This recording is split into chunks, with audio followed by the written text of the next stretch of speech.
Hey everyone, welcome to Stuff I Never Learned from a Schoolbook. Must be Monday night. If you're just seeing me, it's 7 o'clock Central, 8 Eastern, 6 Mountain, 5 Pacific, 2 Hawaiian, 6 a.m. out in Indonesia, and a few hours ahead of us out in Australia. So welcome everyone. If you're new, welcome to the show. Thanks for watching. My name's Tom Springer, and I'm the host of the show. If you have been here before, welcome to the show. Welcome back. I do have a guest on tonight, but she is running a little late, which is not shocking to me in any way, shape, or form. So, hi, Mary. How are you? Thanks for tuning in. I do have a guest on tonight. Like I said, she is late, and I knew she would be because this lady is notoriously late for everything. We talked about an hour ago, and she said, hey, I'll be on your show. In fact, I got to check my messages because she's sending me a message right now saying that she's on her way. But anyways, she is Joannie White Buffalo. She has been on here once before, and she is actually my mentor that I first had when I first realized that I had abilities. So hi, Sandy. How are you? Thanks for watching. So she will be in here shortly. In the meantime, let's just do some entertaining talk here. Anything new this week for anybody? Anything going on? For me, it's been weird dreams. I know we got past Mercury retrograde, but things are, well, I don't want to say they're bad at all, but they're different. I'm not quite sure what's going on. I guess it's just stuff I got to figure out, but that's kind of normal for me too, since I've just kind of come into my own abilities and been learning about them and so on. The lady I have coming on, like I said, her name is Joannie White Buffalo. She's an Indigenous person, which is what the background is for, because today in the U.S., if you are watching in the U.S., you know that it is Indigenous Persons Day as well as Columbus Day. So welcome for both. But I do have Ojibway art up on the background. And little Miss Joanie has finally decided to join us and grace us with her presence. I see her laughing back there, so I'm leaving her back there for a second, just so I can talk about her without her here.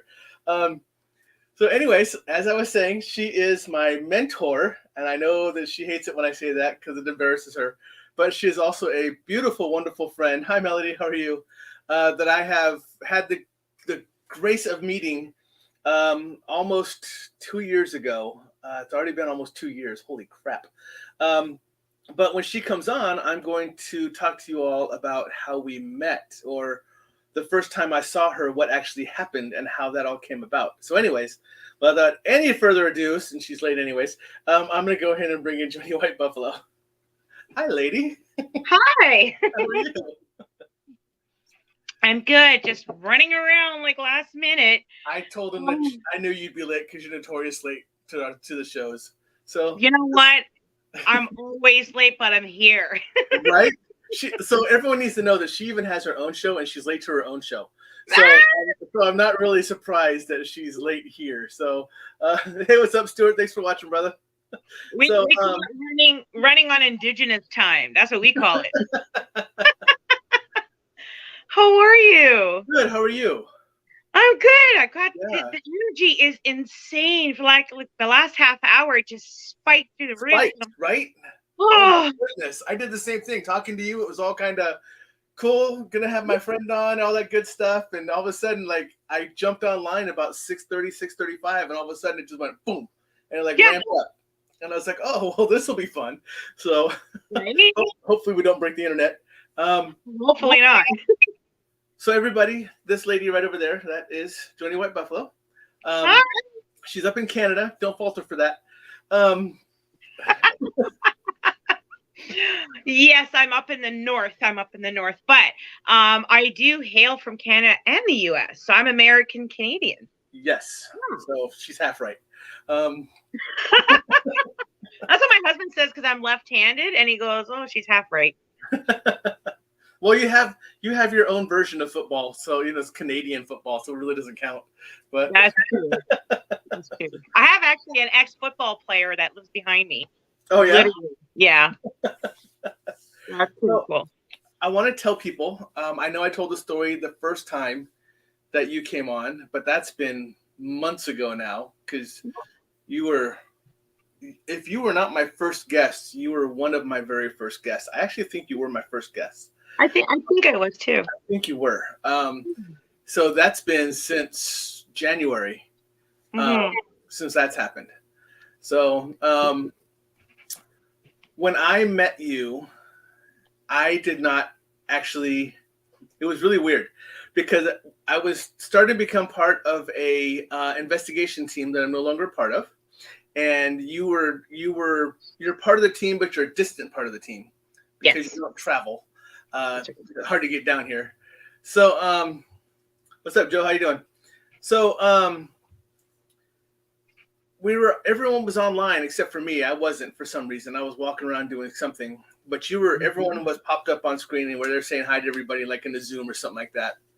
And I walked by my wife's machine, her computer, her laptop, and I stopped and I looked right at you. And I go, I know who that is. Her name is Joanie. And I had never met this lady before in my life. I've never seen her in my life. I've never met her before in my life, nothing. But I looked right at her and I go, I know who you are, and your name is Joanie. And everyone in the group went, wait, what? And I go, I don't know. I've never met you before, but I have known you forever. So that was just that instant tie that we had together, just like that.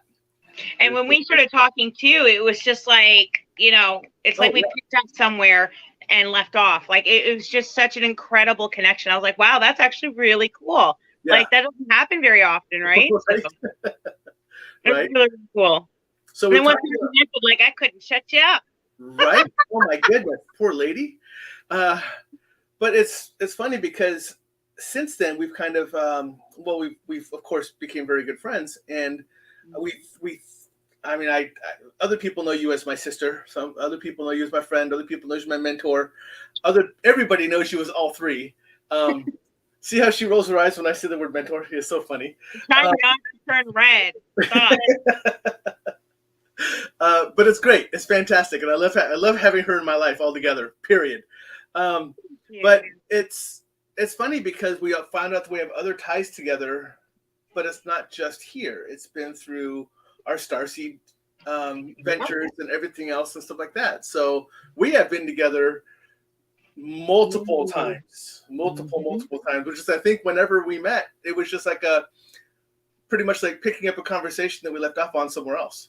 Yeah, a shared dream. Like how many people have you ever met in life where you're talking about a dream you had, and then somebody beside you goes, oh my God, I had the same dream. Right. It's much that same experience. It's like you're finishing each other's sentences. It's like this weird connect. Right. But I always tell people, I'm like, it might seem weird to the average Joe, but when you really start connecting with your true self and who you really are, right, as a soul being, as something bigger than just this vessel we're in, you'll start to realize there are many connections out there, and it's about finding each other, right? Yes. Yep. And once you start paying attention, it's almost like you're starting to find each other on purpose. It's becoming your own little your group, the people you're meant to be with, and connected to, because you're realizing that those connections, as you talked about before, have always been there, but they're just reconnecting now. They're not.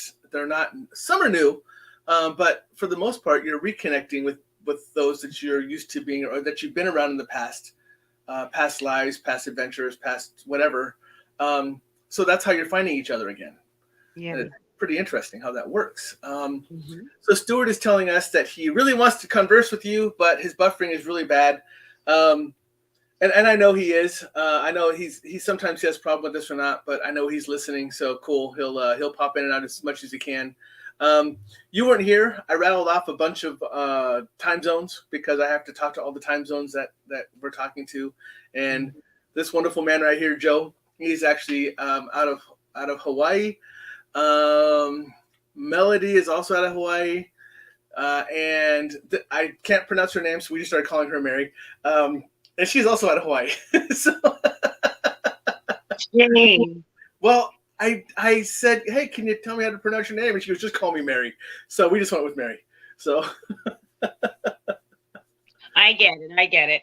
Okay, so since we last talked, you have been doing, oh my goodness, you have been out to see family, Friends, do reads. I've been working. Goodness. I've been teaching. I have been doing, I think, everything. I actually had, believe it or not, tonight, and I'm going to tell on myself here because I need to.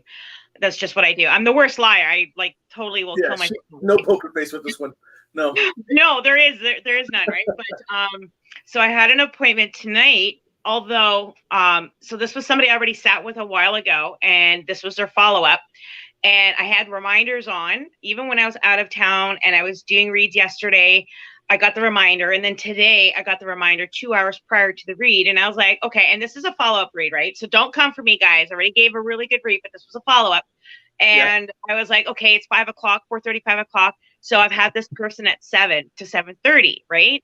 And I was like, okay, but then I'm like thinking, okay, I got the show going. And then I know here in Canada, it's Happy Thanksgiving, but like, well, my family, we don't celebrate that, but we do a dinner and stuff. So I was like, we got all this stuff going on. And I'm like thinking, okay, I got this appointment and the show, and my brain blanked. And this person just messaged me and said, hi, Joe, it's 7:25. Where are you? And I was like, oh my God. I'm like, he's not going to believe me when I tell him I remembered you yesterday and all day today. The last 2 hours, good luck. I checked out. Right. So I had to reschedule him for Friday. And Friday was supposed to be like the day I have to rest because I'm also in school. And I'm just like, I have too much going on. So, but it's been crazy busy like this for me. Yeah. And I actually, believe it or not, my schedule sort of slowed down July going to August. I went up north 3 times. Like, it was really awesome. And you think me being up north, I had the opportunity to go out on the water? Nope. Nope. Every year I make sure I go out on the water. I go canoeing, I go kayaking. I have both and I do both.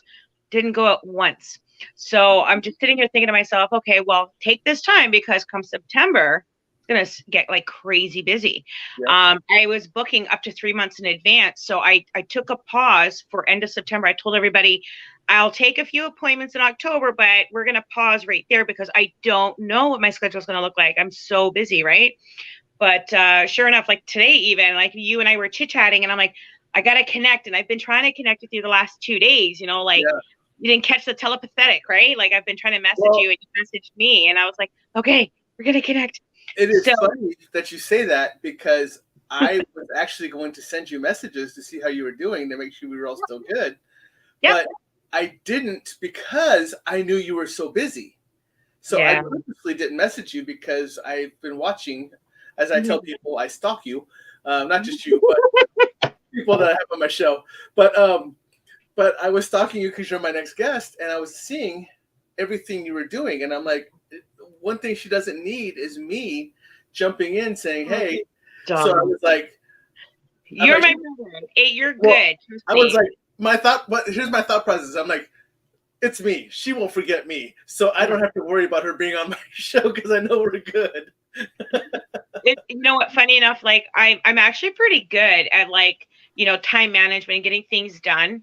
Don't listen to my husband. He might say different, but I'm pretty good with time management. But the last few weeks has been like such a roller coaster. I'm just like, I don't even know if I have time for anything. So I know, like, I think over the summer months, I was already like, okay, I remember Tom invited me in, but what day was it? I think it was September or October. I'm not sure. And I had to like check it like 3 times just so my brain can remember when I'm scheduling things that I make sure I have this day and time open, right? Yeah. I just want to make sure, right?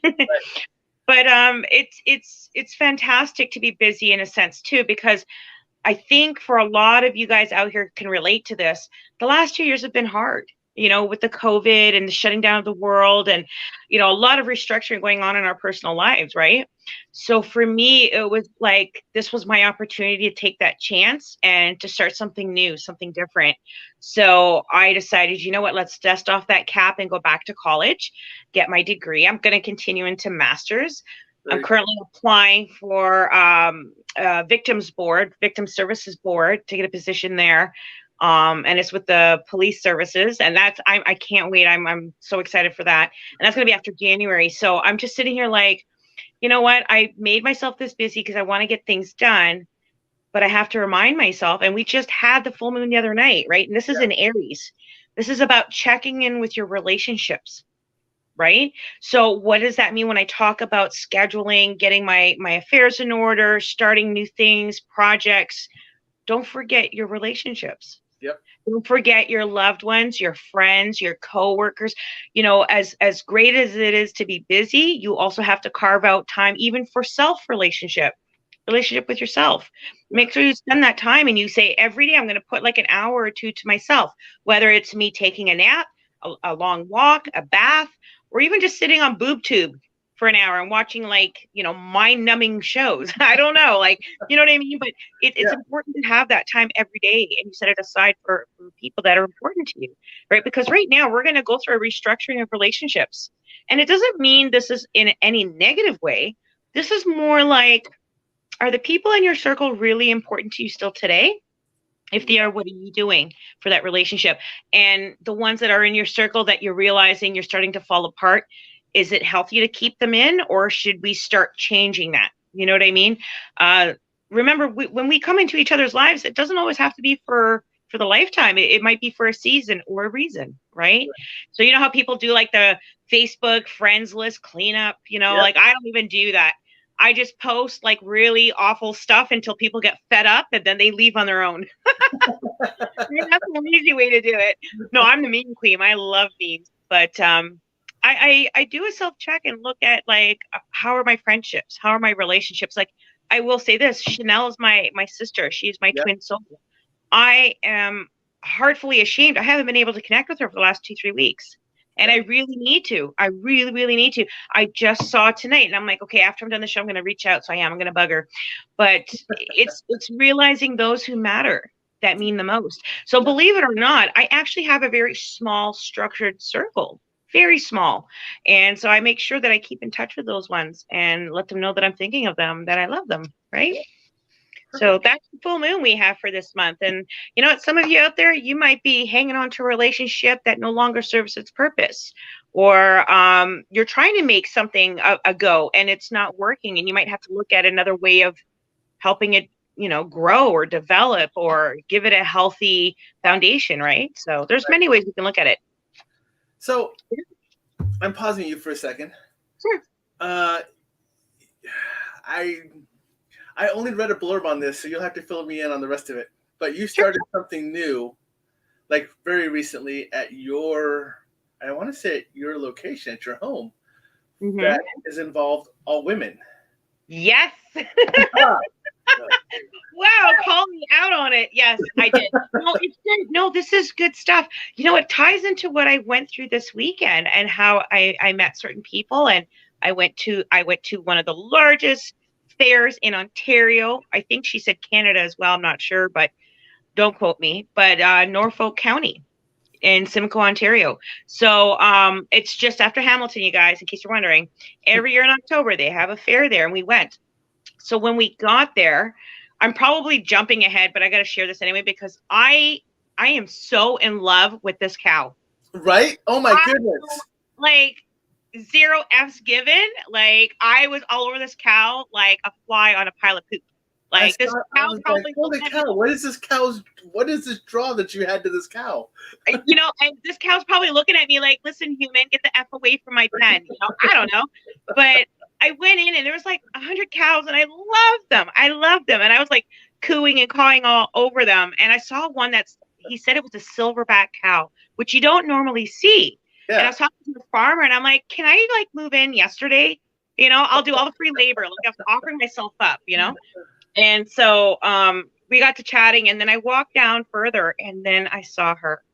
Beautiful white cow. So I go over to her and I'm petting her, and she stands up, and you don't realize the enormity of an animal like this. Oh, yeah. You think it's fine, but when you're inches from it and they kind of move, you feel that space that they take up, not just in the physical sense, but the spiritual and every sense you can think of. And I literally, from her movement, it humbled me real quick. And I thought, oh my God. And then what really drew me was I had a dream where I received my spirit name back when I was 18. Right. And believe it or not, I was chased by a white buffalo. And there was a pen and it chased me. And I can't give too much detail on the dream because it's a sacred dream. But when I saw this white cow, and I've seen white cows before, by the way, over the last 30 years, this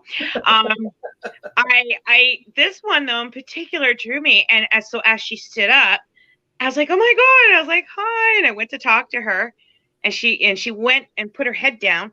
And so I put my hand on top of her head. And as I was petting her, I was telling her in my language, in Ojibway, my spirit name. I was introducing my spirit to her. As I did, very much like the dream, she literally tucked in her right leg and bowed down. And I'll say it felt like she was bowing. And not to me, it was just to honor the energy is what she was bowing at. And then she stood quickly up, and then she sat down. So my husband says, listen, relax, Joe. She was just getting herself comfortable before she lay down. Okay. That might be so. But in my heart, I was like, oh my God, it's just identical to the dream I had all those years ago. So I really was excited, because I then turned to my husband and said, you know what's so funny? We got invited to come here last minute. I ended up doing reads, and here we are in the cattle barn, and there's this one cow out of all of them that's white, and it's female. It's female too on top of it. And my spirit name is a female white buffalo, all that fun stuff. So we're walking out, and right away my thoughts went to, you know what? I just built a woman's healing lodge in my yard. Yes. And it's actually called the White Buffalo Healing Lodge. Okay. And it's a woman's lodge. So suffice it to say, there are people in the community, a very small group of people who are not exactly ecstatic that I did this, because I'm a woman building a lodge. And we have protocols. We do. But we also have politics in our culture. Unfortunately, the politics part. But there is protocols that we do need to honor. And I like to think I honor those. But the politics, now that's something we shouldn't have, but it's in there nonetheless. And with the politics, some of the older generational males came in and had their 2 cents to say. So before I actually built the lodge, I reached out to several elders. I can name 3. The other 3, I can't see their names. But I reached out to each of them. And you know what every single one of them told me? It's not common for someone to feel that pull to want to build a healing lodge, because it's very, very, very powerful, right? And if I had that dream all those many moons ago, and then it came to me now, and I just got that urge, like, follow what's right, follow your soul, right? Your spirit will know. Right. And so each of them individually and separately, without knowing what the other one was saying, they all told me that in the span of like 2 days. I literally cried, because I was like, you know what? This is something I've always wanted to do, and I never did it because of the politics, right? So when I built it, I was so excited, because I'm like, you know what? I finally get to do this. It's a healing lodge. And this is just what I would like to call, this is like my grassroots to a building that I'm going to be building in the very near future, of an actual building and a lodge and, space for animals and stuff. It's going to be a healing sanctuary for people, right? But, the animal sanctuary that's going to help the people. That's what I'm trying to say. So with the lodge, and then going to the fair, and then I met the white cow that was female, like, I just lost it. Like, publicly, I lost it. I was like throttling that cow with so much love. And my husband's like, okay, we need to go. You can't take her home. I was like, I don't need to take her home. I'm going to just move in right here. Right. But it was such a beautiful experience. So yeah, definitely I'm excited. This is one of many things I've got going in terms of projects. So when I did build it though, so many community members were jumping at the bit. We're like, do you need help? We're coming. We can do this with you. I'm like, yes, please. Yes, please. Sure, come on in. So many community members came out, and I had grandmothers arrive, and they helped me build it, and some young men in the community, and we did it as traditional as we can, and in a good way. So in a Minapamatsuin, which is Ojibway for a good way, right? And that's our principle we live by, the Minapamatsuin.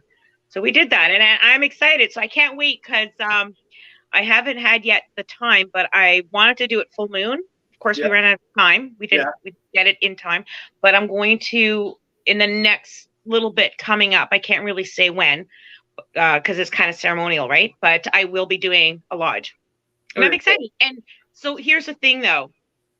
I technically cannot run a lodge by myself for others, but I can run the lodge for myself. that is where you have to be responsible. Okay. Because if you don't know how to run a lodge and you haven't been given that protocol by others, by elders, then you can hurt yourself or others. Now, fortunately, I have enough of the teachings and follow the protocols enough that I can run the lodge for myself. Right.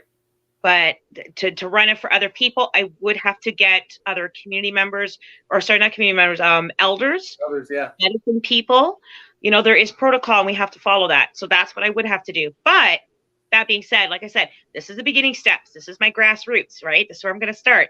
Yeah. And I'm going to move forward in the future with it. So I'm excited. I'm so excited. Cool. I felt like going to the fair, it like just tied it all in. How neat was that it tied it together? Yep. All within that week. I was so excited. Yeah, I saw that. So I was like, okay, I got to have her talk about this because I know this is big. I know this is huge. So I was like, we got to talk about this first. So and it was a great day. Like, we got to have community members come out. I prepared a huge feast. We did a fire after. It was a great day. We literally took the entire day to do it. The entire day. We had to prepare everything. So it was really, really good.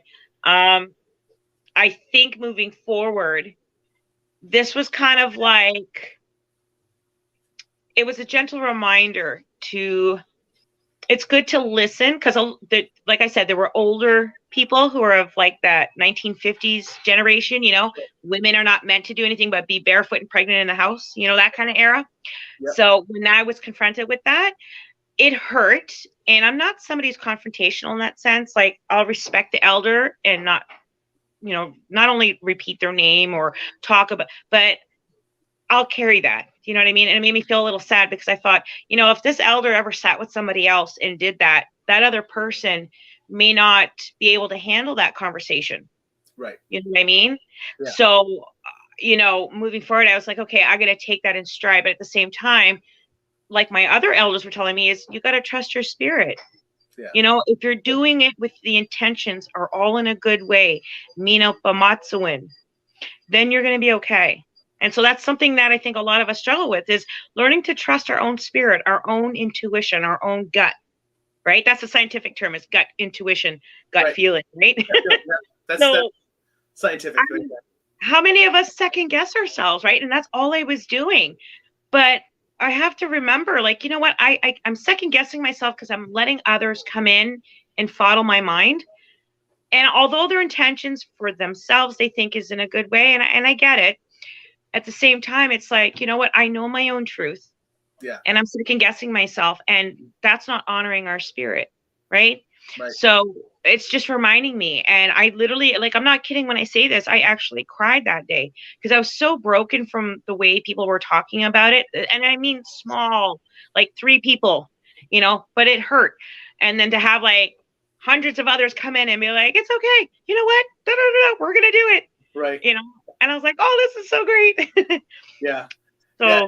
Amy's saying that same thing, kind of feeling that little bit of doubt. And she says, yep, and when I do, my spirit guides kick me in the butt. So that's right. You know what's so weird is this one person who made the comment that really hurt my heart. In the same breath, they told me, if you do this, spirit will abandon you and you will be sick with bad medicine and blah, blah, blah. And spirit's going to hurt you. And I couldn't believe I sat long enough to take that in and accept that. Right. Only for my other elder to get on and just say, are you serious right now, Joe? You're listening to that? Listen to what you're saying. Yeah. And when he said it that way, when he goes, listen to what you're saying, I sat back and I'm like, you know, it's like when the woman's screaming, you got to shake her and then she stops. Yeah. Like that's what happened with me. I had to stop. And I'm like, hold on a minute. Spirit never does that. It would never abandon you. They would never hurt you. Why did I let that go into my head? Yeah. Right. So it's other people's fears and judgment and concerns and worries. And you know what? When you trigger something in someone else, it's not you that has to carry it. That's their stuff. Right. Much like me. Like if you, Tom, said something to me and I got triggered, that's for me to work on. Right. If I said something and it triggered you, that means you've got something you got to work on. Yeah. Right. And that's where a lot of people have learned that hold on. Stand by because this is about to be needed. There it is. I really don't have much of a give a fuck factor anymore. So, so I mean, it really is to that point to where if you can find that one feeling I have to hurt, then you know, because I only have one feeling, and it's normally always said it, you know, me. So if someone else finds that feeling and finds a way to hurt it, then I have let my shield down, but I never do. I mean, like I said, my give factor is bad. It's like, no. I know you did not just say, oh, if you find something to hurt, that means I left my shield down. Oh, young sensei, we got lots to talk about. I'm sure people in chat are going to jump and say, yes, tell him. I'm going to tell you, and I get what you're saying. I totally get that. Hold on. Before you start this, just look. Nikki said, funny, my appointment with Danny Ucamp had this conversation. So, because she just came back from a meeting, or with the meeting with Dana. So, okay, go ahead, yell at me. Go ahead, bring it on. Bring it on, right? So, me as an example, if I'm sitting here sharing this with that person, and the person who made this comment is so, you know what? Funny enough, though, is I respect this person so wholeheartedly. I really do. And I have a deep love and admiration for this person. So when they made those comments to me, and they didn't even take me aside and talk to me privately. Yeah. They wanted to do it on every opportunity to be public. Right. All over, you know, like it was all over social media and stuff. Now I could have turned around and named that person and the connection we have and said something, but then that would have brought shame to them. Right. A lot of people were so up in arms as soon as they read that. You don't know the calls I got of people saying, delete that comment. That person has no right to say that. I'm like, calm down. It's okay. So anyways, the whole point is not even about the person. It was the comment. And I sat here and I thought, man, I really let my guard down. And when my other elder, and it was a male as well, and this is a male elder. So male elders are very highly revered in our culture. All of them are, but males are like the top, you know? So when he says, listen, I'm an elder, that other person's an elder, we're both males, we both have that same generational teaching, but I'm going to tell you, do what feels right. So he was encouraging me. And he actually posted afterwards the next day on social media about how excited he is that this is happening and supporting me. And I was like, man, you are publicly supporting me and everyone can read this and see it. I'm so honored.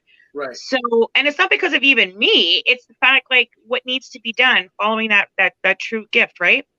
So I turned around and I said, man, I let my guard down. My shield slipped. Yeah. And let that chink in the armor get to my heart. But then when he said, repeat what you just said, listen to what you're saying. And I really sat with that. Like, this elder that I talked to is only one of 3 that I've met in my entire 40 years. Okay.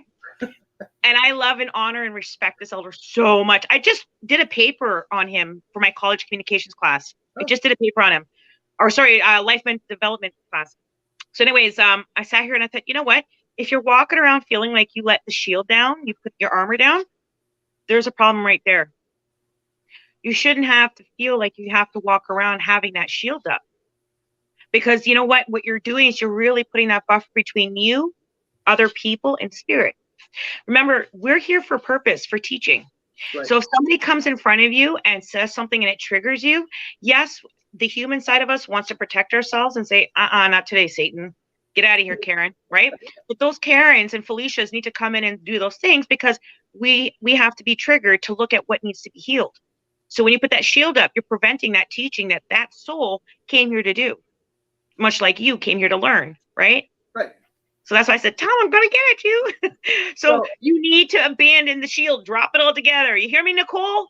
Get on Tom about this. That's right. Get on him about this. And she knows this because she's been with me long enough that she knows that my background, I have always had a shield. I know. And you know my background. So that's always been there, and it's been very defensive, and it's served my purpose very, very well to keep me. And I get that. and like I'm probably, please guys don't come for me, but this is like, it's more typical of a male to have that than female. Yeah. Although we can say it's probably equally balanced on both ends, but for different purposes, different reasons, right? So it's a human thing, I think, is what I can say safely. It's a human thing to have that because it's self-preservation, right? keeping self safe. But when you do that, you're missing out on so many beautiful teachings that you must learn from. Yeah. And if you don't allow them to come this way, they'll come this way or this way or this way. And you'll find yourself always asking, how come I keep having the same crap come up? No, because you didn't put your shield down. It's got to keep coming until you get it, right? But that's just my opinion. Remember, opinions are like buttholes. Everyone's got one. You want to see mine? Not so much, but it's there, right? So Amy says that instead of a shield, she has what she calls her filter. Yes, that's another one. That's another one. It's a filter. That's another good word, but it's the same thing, right? I could say filter. I could say shield. I can say defense. I can say my blocks, my even me, like when I'm doing my spirit work and I have to go out in public and I'm like, oh man, sometimes going in the downtown core of the city is so intense. I got to wrap myself in my bubble, right? So it's good to have that, but the intention behind it is you're not doing the bubble or the shield because you're trying to limit the amount of energy that comes to you that's probably not in the greatest. You're doing it with the intention of, I'm not allowing that negative energy, but if there's teachings, I'm open for it. And just be aware when it comes to you. Say, you know what, this might have been a negative encounter, but there's a teaching here. So I'm not going to take the energy of the negativity from it, but I'm going to get the teaching from it. Yeah? Yes, I can take that. I can work with that. Good enough, as long as we're fair. Here, let's try this again. Once again, people, my mentor. So doing that. Oh, 2 words triggers her like that, and it is amazing. I love it. I should have worn a red dress today. It's really going to show how red I'm turning. It enhances it so well. So I do have to. I am going to say hi to someone really quick and kind of self-promote. But hi, Jessica. Jessica runs Spaced Out Radio. She's also known as a Cryptid Huntress. This is one I told you about earlier. This isn't Jamie. This is another one. This is Cryptid Huntress. I'm going to be on her show on Saturday, so anyone who's interested in learning more, you can go out and check out Jessica's information. Jessica, type your information in here so everyone has it. So I don't care if you post it on here. You know that. I share everyone's stuff out, so post it out on here so people know where to go. Yeah, and and for those of people who didn't see it the first time, right there, that beautiful woman right there is right here.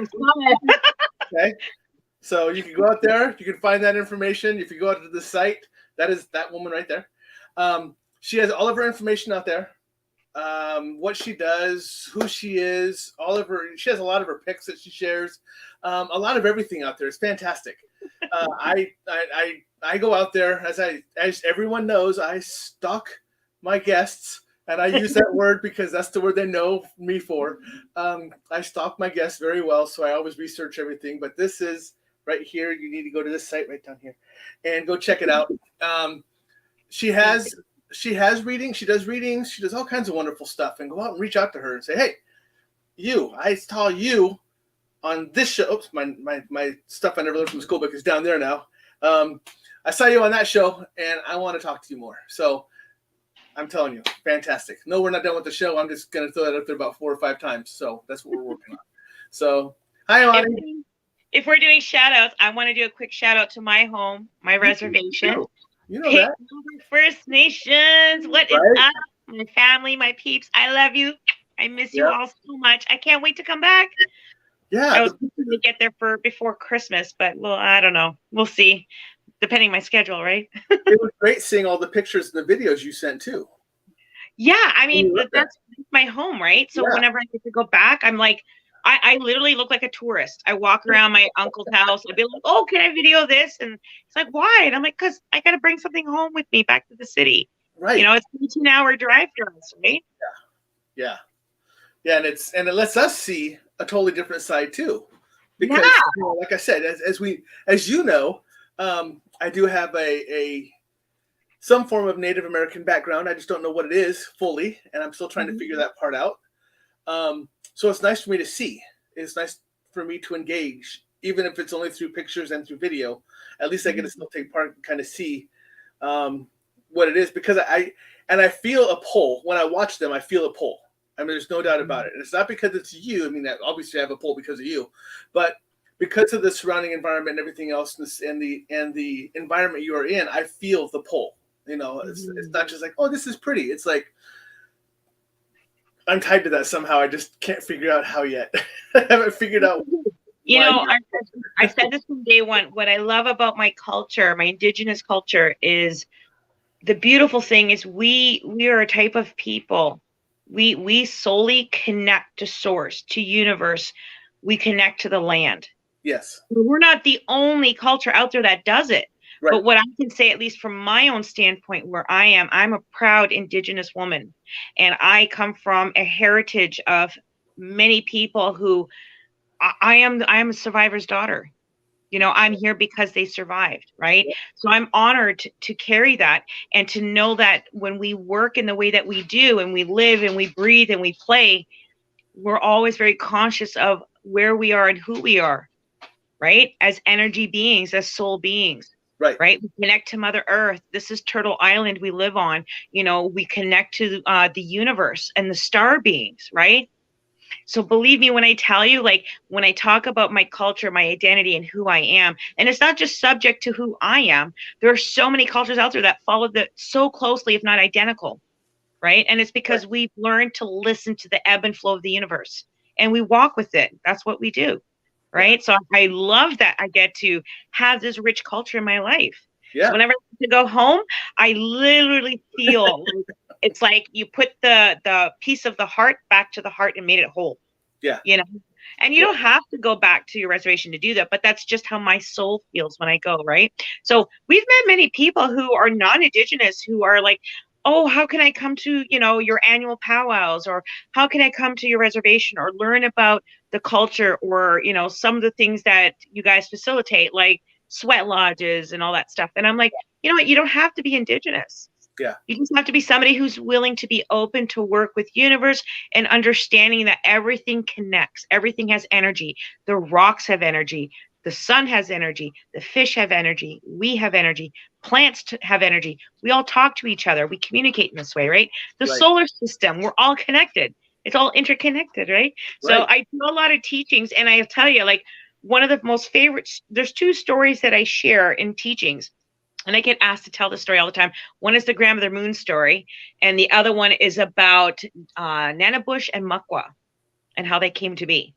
So another time, my friend, when we have more time, because each teaching takes quite some time to sit and share it, but it's Nanabush and Muckwa is one story, and the other one is Grandmother Moon and the little boy. I have a lot of people ask me, oh, can you tell a story? Even my kids. Mom, remember when you were telling us one night? I'm like, yeah.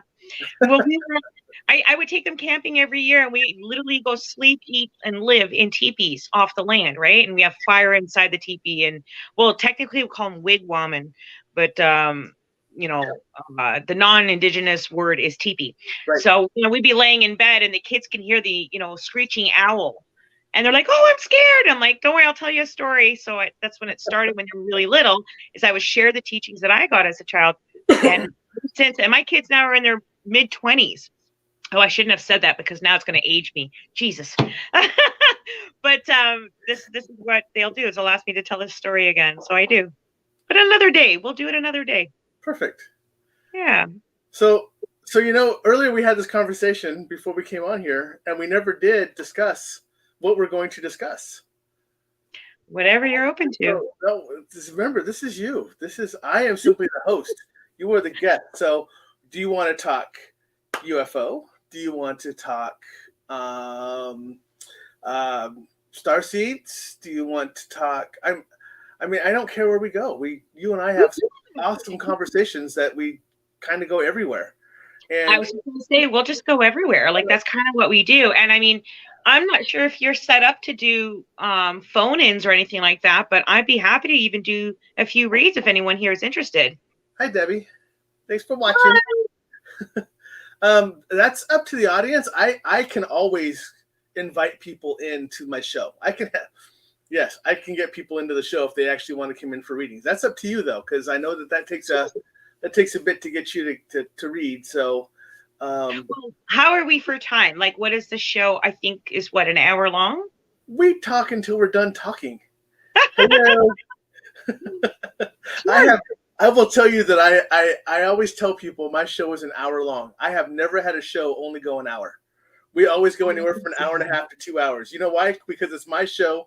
I'm not on some broadcast. No one's following me, and I don't care. So we talk as long as I want, and as long as you want, and as long as the audience wants to watch and listen and hear. So, and you know what? I can totally see that being you. That so fits. Right. Yeah, I don't. No, this is my show, and I don't care. That's exactly how it works. So, by the way, I love the backdrop. Gotta tell you. Okay, so people, I'm gonna make us disappear for a couple of seconds. I want her to see the full background, so we will be right back. So, small commercial break. Joannie, don't go anywhere.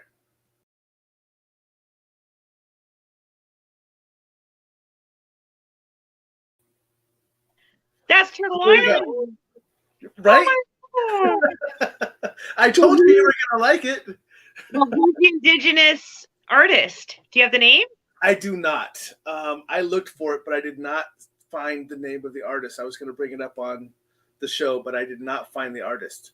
But I was able to pull the image and post it in honor of you being on my show today, because here in the U.S. it's the Indigenous Persons Day, so I wanted to celebrate that with you. So I purposely created the new background just for you. So, well, thank you. I think moving forward, when we talk about, and trust me, I am so honored when we talk about sharing imagery of any type of artwork that is Indigenous. Yep. We always want to give that honor and that acknowledgement to the artist, right? So when we're done, you got to dig and find out who created this beautiful artwork. You can do Google reverse image search, whatever it takes. So so I will let people know if they want to try to find it. If you're, I know Nikki's listening, which is why I said it. If they want to try to find this, I typed in Indigenous persons artwork, and this popped up under a Google search. So I was able to copy and paste it out of there. But that person did not have a site. It was just the image. And there was no name, right? There was no name that I was able to find. Okay. Someone else may be able to find this image with the name if they searched it, but I tried to do that because I wanted to write it somewhere saying, hey, by the way, this image is done by this person, but I did not find it. So it was something I attempted to do when I first did it, but maybe someone else will have better luck, or I can do it afterwards. But yes, like I said, it was put up there in your honor since I knew you were coming on my show. And you know what's so cool is the moon in the background literally looks like there's two buffalo heads like this facing each other. Yep. That's what it looks like to me, at least. And I'm just like, wow, look at that. Yep. So it's absolutely gorgeous backdrop. And I see the loon is in the corner there. Here we go. You know, I fall asleep listening to the loons at night. Jules Tavernier. Jules Tavernier. That's Jules the name Tavernier. Of the artist? I believe so. That's what Melody put up there. So, and I don't know why she would put anything else, but thank you, Melody. If that's the name of the artist, I appreciate it. Much love as normal, as always. So, see, my audience is my family. They're awesome. So they're so good. It's a beautiful audience, absolutely. Right, and I am actually very blessed that they continue to show up and put up with my nonsense. I tell them it's not really me they show up for. It's my guests that I have on, because all I do is click on the show and just say hi and just let you guys go. So I just start. But that's not often the best way that works. It's like you can have an agenda and say, okay, we're going to talk about this stuff. But before you know, when you get into that conversation, it's almost like you guys are hanging out together in the living room, having a coffee, and then conversation doesn't stay one place. It's flowing. Right. It's everywhere. So that's kind of like, you know, how it's always been. So it's good to have it like that. Like even when I do my shows, I'll have people come on and I'll say, okay, we'll do a read. I'll have guests come on from time to time, and I don't do guests a whole lot, but when I do, I'll bring them on and we'll start talking about something, and maybe we're meant to focus on this subject, and then it just kind of goes left, you know? The entire audience has experienced the squirrel moments. Right. And a lot of times they are the cause of the squirrel moments, because they'll be like, hey, I mean, we'll be in mid-conversation, all of a sudden one of them will go, let's see if this sticks to the wall if I throw it. And like, talk about that. I'm like, oh, new subject. And they'll just squirrel off. So, yep. Right. So I guess we could chat a bit about, well, we did talk a little bit about the lodge. Yep. And the White Buffalo Lodge. So I'm just trying to think, what can we, because normally whenever I do a show, I always kind of talk a bit about what's important at that moment or what we're going through. So like we just had a full moon, Yep. and before that we had a harvest full moon, right? Yep. So this was all about relationships. We're in the energy of Aries. You feel a lot of intensity around relationships this time around. There is some healing work. We're always going to be working on healing with ourselves. We're always going to work on it. It never ends. But there are going to be key moments in every month that it's going to ask you to look a little bit more here or a little bit more here. You know what I mean? Right. So Aries is an intense energy. Aries is, I know they use with Mars and the gods of war, because it's not about, and I always tell people, don't get conflicted and think Aries energy and god of war, this means, fighting or anything negative. No, what it means is intense energy. So that can be intense love, or it can be intense anger. It can be intense joy or intense sadness. It's the intensity what Aries represents. Although I will tell you, my mother-in-law, my stepfather, I know a few women who are all Aries energy, and sometimes I think they go a little bit more on the intense anger side, but who knows? That's just the 2 or 3 that I know. I can feel the Aries people in the audience going, "What?" Right, look. Yes, I'm an intense energy, Nikki. So Nikki, don't come to me. I'm just saying these are some of the ones that I've gotten to know, and I'm like, oh Lord. So when I'm sitting with an Aries, I know to be extremely gentle, and it's what they call that. It humbles you. It reminds you there's somebody coming in that's a very intense person, and like I said, it can be intense in any direction. But the ones that I've met tend to be more left, and they are middle or right. That's all I'm gonna say. I'll leave it like that. I could just feel Nikki is ready to keyboard warrior. Joni! Well, it's funny because we don't talk really too much politics or religion on my show at all. But I will tell you that in this household, she has identified there is, because I am such a sponge when it comes to learning true facts, not just facts, but true facts. And she says she'll watch stuff from the left, she'll watch stuff from the right, and then she'll come ask me what the truth is. So, and it's funny because I mention that because of my military background. We have a different insight to kind of what's going on around the world than what other people do. Yeah. So it's so interesting to see how that works. And so yes, and that's when Amy pipes in with, and when we are silent, run. So I will take your advice on that. I'm a Scorpio through and through. Nope, don't leave. I am Scorpio. I will tell you, not the typical Scorpio where, I don't know how many times I've had someone come up to me and they're like, "Oh, you must be a Pisces or so." I'm like, "No, I'm a Scorpio." And then their jaw drops. Yeah. And I'm like, "Oh, I gotta be somewhere. Sorry." And I'm like, "What the hell?" And it's always been that, they've met Scorpios that really are intense and really drive them nuts. And I said, you know what? I've actually met quite a few myself, and there's probably 2 Scorpios that I met. Yes, Amy! Scorpio power. So I've met 2 Scorpios that I can say literally are that Scorpio energy that can be either or. Right. So for every sign out there, you can be the softer side of your sign or the harder side of your sign, right? Okay. Or you can be in the middle. I think I'd like to say I'm in the middle. I am nowhere close. I'm just looking at my husband, waiting for him to make a comment. I am close to nothing of my sign. No. What sign are you? My sun sign is Pisces. So yes, Pisces is somebody who is very open. You're more spiritually connected. And when I say more, I mean you're more aware of it. Okay. That's what Pisces energy tend to be. A lot of the stuff that I read that says we're poetic, we're artists, we're dreamers. No, I am logical, pragmatic, straightforward, non-emotional for the most part, very intense for the most part. I don't match any of my sign. I'm like, are you kidding me? I read something, I'm like, that's not me. I read something, I'm like, nope. And Nikki does the same thing. She reads it and she's like, no, that is not you. You are not Pisces. What's that saying they said? No, Karen, just because you're a Scorpio doesn't give you an excuse to be a bitch. Right. So there's truth to that. There's truth to it. But I will say this, when you look at your horoscope sign, it's not going to define who you are 100%. Right. But what it does talk about, and often people will deny it, but it will talk about your lighter side and your shadow side. And a lot of yous out there, you deny your shadow side, right? So if you're one of those people who says, yeah, I'm a Scorpio, but I'm only a good Scorpio, I'm not a negative. Well, then that means you got to work on your shadow side, honey, Right. and embrace that, because you know what? There's no balance, right? Yeah. But I like to think that when they do the horoscopes, like, I'm one of those people. I'm a Scorpio. I mean, a horoscope junkie. I like to Google and look at different horoscopes.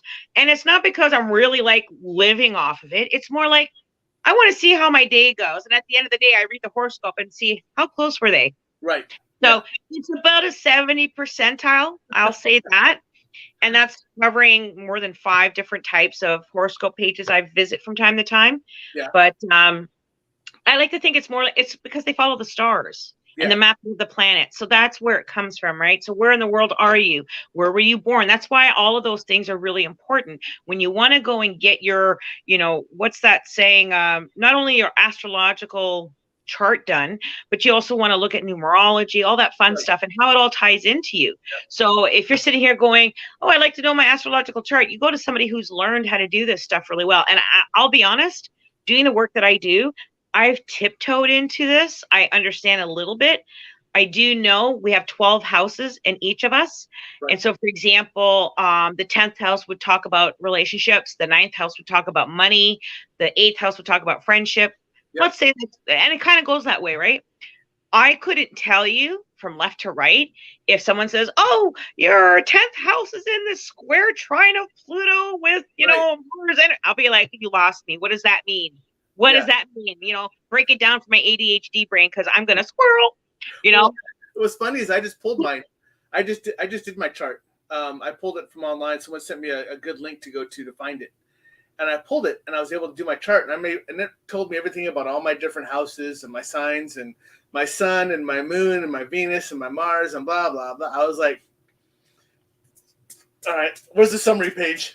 Just like, there's got to be a summary here somewhere. What's cool, though, is that with astrology, it's pretty damn close. Yeah. I mean, from my experience, like the lens that I'm looking at it through, it's pretty close. So I'm like, you know what? There's something to this. Maybe one day I'll get more into that, But I mean, I do have some understanding. Like if they turn around and tell me that Saturn is trining Pluto, I already know there's going to be conversations about Scorpio energy, because Scorpio's Pluto ruling planet, right? So if I see that, like I kind of have an idea, or if Mercury is, trining Aries, that I know like things may go bumpy for a while because of such and such. So I have an idea of that. I don't have the 100%, That's why I say do what feels right to you when you're working with your abilities. Some of you out there may want to be a medium, but your natural ability is astrology. Right. And then mediumship is your second ability. Do you know what I mean? Yep. It's like, don't try to be a car mechanic when you're an artist, but do your car mechanics and your art. Work on both, right? Okay, so we have to stop. We have to stop and say hi to somebody. I always do it for every show. Hello. Hi, Zhang. So Zhang is saying hi to us from Indonesia. So hi. I always say hi to Zhang, and I stop the show to say hi to her. So Indonesia, beautiful, beautiful country. She is a very gifted and talented pianist. And her son she actually sent me something from her son that they just did, and I posted it on my site. I just got a visual image of her wearing all green or green. Zhang, that's up to you. But she is very gifted and talented. She teaches music, she does all that stuff. But her son just sent me something too, and I was very honored they sent it to me to say, hey, look what he's doing. He wants you to have this. He wants you to kind of review it. I loved it. I posted it. Did you? Everybody to share in that. It was fantastic. So people go out to my page, go check out what I have on there. He gifted you. In our culture, we call that gifting, even if it's sharing a poem, whatever that is. I'm going to tell you, when you have somebody who is musically inclined, whether they can play an instrument, or they can sing, or they can create or draw or dance, that in itself is a spiritual gift. It really is. And you know that when you can create, for example, music, what do they say? It soothes the beast, right? Yes. Music soothes the soul. Yes. You can, even take somebody who's in the worst of ways and panicky, and you're putting on music or dance. Yeah. And it's like you're putting them in a trance, and you can just trance them. And that's so powerful. So and it's so healing. I did tell her, because this is what I saw, when she sits down to play the piano, spirit is all around her. And they're from all generations. They are from all generations. And they're not just adults. Children sit at her feet, and they're all smiling. They're all loving the music. They're all enjoying it. And it is fantastic, because every time she plays, even when I watch it on video, because she started posting some of her music on videos. When I watch the videos, I can see them come in. Mm-hmm. It's just like they're nowhere at all. They're there, but they're nowhere to be seen at that point. But once she sits down, they kind of step into like, okay, we're about to get a show. And she starts to play, and they just all come. It's like they come out of the woodwork. It's amazing. And they just listen. And it's fantastic. She is asking if you've ever been to Indonesia.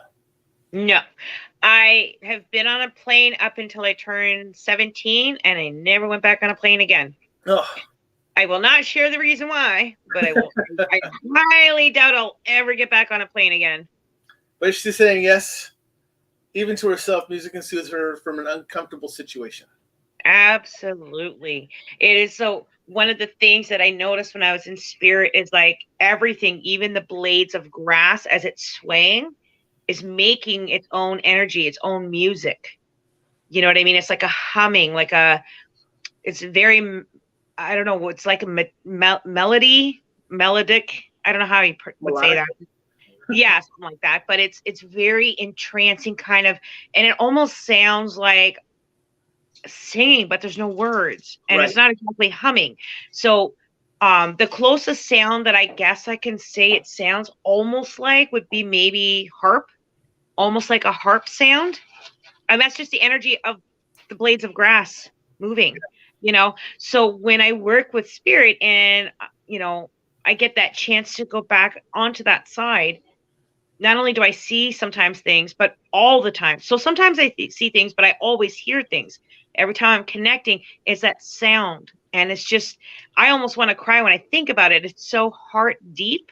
Right. This is why when people create music or sing songs, you ever notice that you'll hear a song that really touches you? Yes. Or it gravitates you, or it can change your energy, because it is energy, and it's soothing, it's healing. Yeah. It's even destructive sounding music is healing in its own right, because it's helping you release what you might feel in terms of destruction or anger, or there's sadness or happiness. Why do we play music at important key moments in our life, like weddings, funerals, birthdays? Why is music always played at those times? Right. It's not to entertain, it's to bring about that energy for celebration, whether it's celebration of life or celebration of death in any aspect.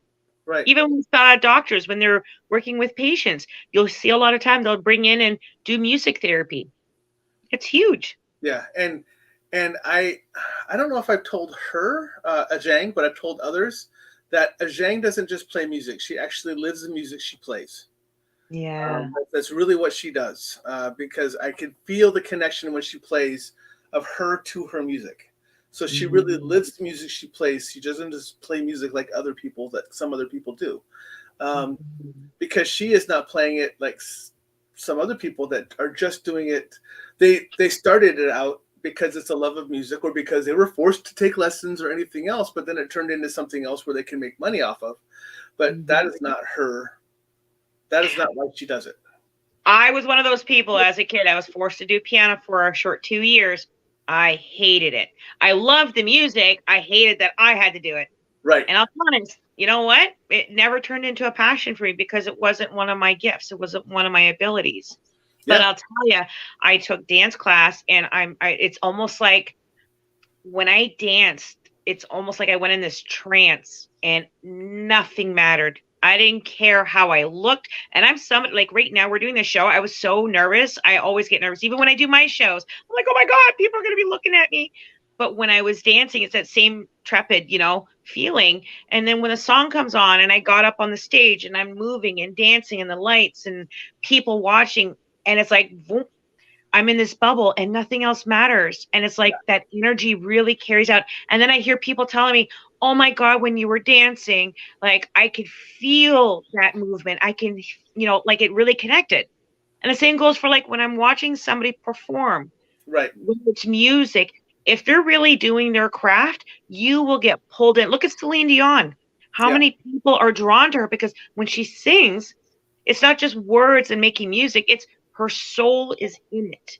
And it literally pulls you in. Right? And I don't know if, well, I know you know this, but I'm going to share it with the audience if they haven't watched you yet, but they will go watch you. When you do your show, you have a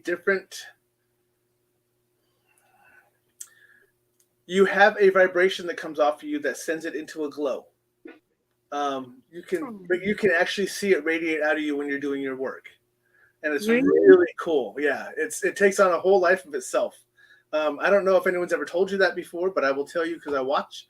It does. It takes on a new life, and it's almost like you can just see, almost like it radiating out of you that what you're doing is important, and it's not just important to you, but it's important to the people you're doing it with, and for. And it's funny because when I watch, you're giving a reading to individual people, like to an individual person at that time, but when you give that message, everyone is toning in. A lot of times, I watched other people as well who do this. And a lot of times, if the reading isn't for them, they kind of tune out because their name hasn't been said. And they're just like, oh, well, maybe she'll say my name next time. But when you're doing your show and you're talking to, let's say you're talking to me, everyone else is still engaged in that conversation because of how you are presenting it and how you appear and how it just, we can feel it radiate off of you when you do it. So it's amazing when you actually go out and do your readings. So people who are listening to me right now and who have not identified that this is the place you need to go, go out there and watch her do her readings. Go out there and watch her shows when she does them. And you will be enthralled. You'll be like, yep, this is what I'm going to click, I'm going to like, and I'm going to follow, and I'm going to share because of what she does and how she does it. So I'm going to make a bad joke and tell you, because I'm known for this. Yeah. Honey, that glow you saw, that's just gas. I just got gas. That's all. Oh my God. But no, that's how I feel when I'm watching her read. It's really cool. So and I'm telling you, that's why I told her it's going to be interesting tonight if any of you take her up on her offer to get a reading, because I can actually bring you in here. Yeah, do it. I can bring you in onto the show. You just have to have the camera in. But like I said, if she's willing to do it and someone wants one, even if you don't want to come on, if you type in the box, right? If you type in whatever you want, and I will go ahead and post it on here, then she can kind of see if. Right now, I always make a bad joke to people. I'm like, you know what? If you're stiff or nervous about it, I understand. Only come on if you're open to it and you're fluid, right? And I'm getting a ringing of the ears right now. Holy cow! Don't worry. If you stole the hotel towels, we ain't tattling on you. We're not about that. Yeah, and that's been something weird that I never get ringing in my ears. Hardly ever. I got it here, and the funny thing is, I actually got checked not long ago because I keep getting it. About the last 3 days, it's been so constant, and I'm curious because it's not. In fact, I even said something to Nikki about it the other day. I said twice in my right and once in my left, and they were like they were all within like an hour span. And I was like, all right, I don't get ringing in my ears, so I don't understand what the meaning is, but it popped up, and I was like, all right, because she talks about ringing in her ears all the time. So for me, I was like, this is different. This is new. I don't know what this is. I'm pretty sure it's a message coming through for me from somewhere. And I was just trying to pay attention. So Nikki's, in fact, yeah, her ears ring all the time. Nikki, they do. She's always like, Nikki's she's always like, oh, come on. I know what you're thinking of when that happens. Oh, yeah. I'm gonna see who's here. do do do do. So the other day, what's fun is I actually was sitting with a friend of mine, and I was like, "Let's see if Spirit's here." And she was holding it, and not very much was happening. So we started chatting, and I said, "If you're here, touch this." And this thing started to light up, and quite every minute or two. Yeah. And she's like, "You're doing something." I said, "Do you see my hands? Do you see what I literally stood like this in front of her the entire time. I was like, I will gently pass this to you and you can see for yourself." And she's like, "I think it's just you, honey." I'm like, "Probably." My husband says I'm so full of it, I could probably make this land. Turn it off. Right? Who knows? But I this is one of my favorite toys. I know it's like such a simple basic, but I love it. It's like you can't like with the static and the SB7, which is another one of my favorite toys. Oh my God, I loved it. Rob gifted it to me. The first night that thing tattletaled on me. And I called Rob going, "I think you sent me something broken because it won't shut up and it's telling on me. It's telling me what it saw me doing. And I'm not good with that." And he's laughing. He's like, "No, it ain't broken." He goes, It's watching you." I said, "I don't want to know." It's like, but you know, the static, it's still hard for me to understand sometimes. I mean, there's people out there who've got an ear for it. You know what I mean? But for me, I like the basic stuff, and like that's one of them. Yeah. I'll go into my room and I'll turn it on. I'm like, "If you're here, please make it go orange," and it'll go bloop. So it's pretty cool. All right, Nikki's coming to ask you a question. She wants to know if you could pick up any information on her dad.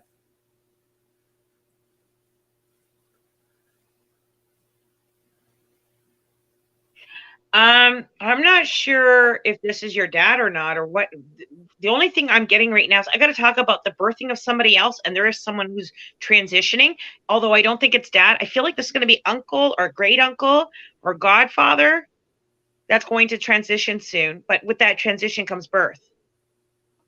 So I don't know what that means, but necklace. So there's a chain that. Oh, okay. So sorry, I'm like getting stuff in. So Nicole, I'm gonna ask you this: who just had the headache, really, really intense headaches, like checking for brain aneurysms or stroke? Could be minor stroke. I can answer this question because I know exactly what she's talking about. Her dad just had a stroke about 3 weeks ago. Okay. So I'll say this: he's gonna be fine. But I feel like he's really got to work on. So not all strokes will make someone lose full facial.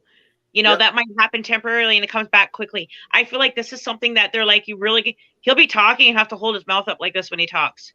There might be something to this. So they could, there's the symbol that they're showing me, and I'm trying to hurry up because they've got so much they're trying to say. We should talk after the show, Nicole. There's like going to be an episode, and then there might be smaller ones, or what they call silent. I don't know if there's such a thing as a silent stroke or a silent issue with blood, and it being a silent one. And you got to watch for that. But he's going to be fine. There is a guy on the other side who's got quite the gut on him, and he likes to wear his belt right along his belly button line. You know how we wear pants and we have our tummies hanging over the belt line? Yeah. This guy is wearing his shirt tucked into the pants on, and then a belt on, and it goes right across the belly button line. So that's almost like they did in the 50s. Yeah. So it's so I will share that with you. I'm sure Nikki is okay with me sharing this, so I will. It's funny you talked about that because this is his second stroke. Way. The second one that he just had 3 weeks ago was the one that was a silent one. Was the one that was in the blood. It was an artery one. Not his last one was a brain one. This one was a carotid artery one. Right. So and it is his left side that they're having to work on. Because he did lose his left side a little bit. He's able to use his arm now on his left side, and his mouth is okay. He seems to be talking okay, but they're trying to get the energy or the strength back in his left leg so he can actually. I guess right now they're working with him on a walker, but you just called him. They called him Hot Wheels. I will ask you this: is his birthday in January? Nick, you have to answer that one. I can hear her laughing, so I know she's on a small delay right now. Oh so, yeah, I forgot about that. When we do shows, we do like a little delay. You know that we're in a different house now. Yes, I can tell. Yeah. The bathroom's different even. Yeah. This is so. She's upstairs. I'm downstairs now. She said, "Yep, January." Okay. Yep. I just wanted to confirm who I'm connecting with. So there is a male on the other side that watches over him. Just to let you know that. Okay. Wonder if that's his dad. I'm not too sure, but if it's his dad, he's the kind of guy who would wear his pants like the 1950s, where you tuck your shirt in, then you wear your belt, and it's like up high. Yeah, but he's not but he's not a heavy set guy, so I don't know who that would be. This man is not fat. He's just he would be, let's say, 5'6", and instead of 140 pounds trim, he's like 170. So he's just a little fluffy. He's not fat. He's a little fluffy. I don't know. I mean, you got the height right. I know the height's right. Okay. So we can talk about that. That's okay. With Nikki. That's what she says. Yeah, we'll talk. She'll come down after the show. So I have a comb. I'm combing my hair, like short hair, and I'm always combing it. That's all I see. I think that, I don't know. That could be. Unfortunately, I wasn't around enough to actually be with him too many times. So before he passed, so I can't confirm that too much. So Patricia, because he doesn't have the beard. He doesn't have. He might have had a mustache at one point, but he never had facial hair. I don't feel him doing that. He didn't have the facial hair, no, at all. So who's here then? So Patricia McDowell, another wonderful person. All of my people are wonderful people. Has been missing her brother lately. Is he around? It's funny you asked that. It's so hard to read it because it's so tiny for me. Yes, he's definitely around, and I feel like he just sent you a sign the other day. Literally just sent you a sign the other day. It might have been something small like a feather, but I also got to talk about drawing my eyes up to the sky, so watching up for animals or birds. So there might be a message or a significance of that. But he just sent you a sign the other day, and I keep hearing like the engine of a car or cars revving the engine. So I'm not sure what that represents, but revving of a car or engine car. So I know we're on one right now, but I just want to confirm. Nikki did say it's Grandpa, his dad. So okay. Awesome. Thank you. I'm hearing a song in my head. I'm just trying. Sorry, I don't mean to be trying to catch what the song is. Do what you do. It's like I got two different songs playing at once, and I'm just trying to like catch it. One of them is like Elvis Presley music. I don't know why, and I don't know yet what song it is, but I can tell the melody of his voice. It sounds like Elvis. She said she'll have to think on that one, which is funny because I'm the Elvis fan, big Elvis fan. Amy Schaefer is asking, what do you think of when she says Jimmy?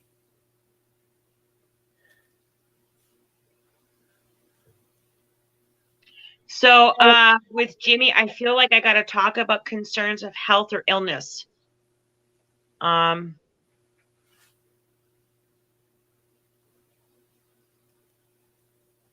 Is the mother figure on the other side? Because I have a mother figure coming through. Amy? It feels like motherly, and I don't feel like she's been gone very long, or we're really close to her passing date, because there's something about being on the other side and watching out or looking over family. And then when I think about, so as she says Jimmy, and I'm thinking about the messages that are coming through, they're showing me the heart, and it's racing, and it's because I have fears or concerns. And then this is about looking down on my body, which is a sign or symbol about health concerns. Well, she says her grandmother. So, Amy, it's your grandmother that passed recently? Did she have the little tiny dogs? Or did the grandmother have little dogs? Amy, you know you should just come on my show. You just come on. It's not like you haven't been on my show before.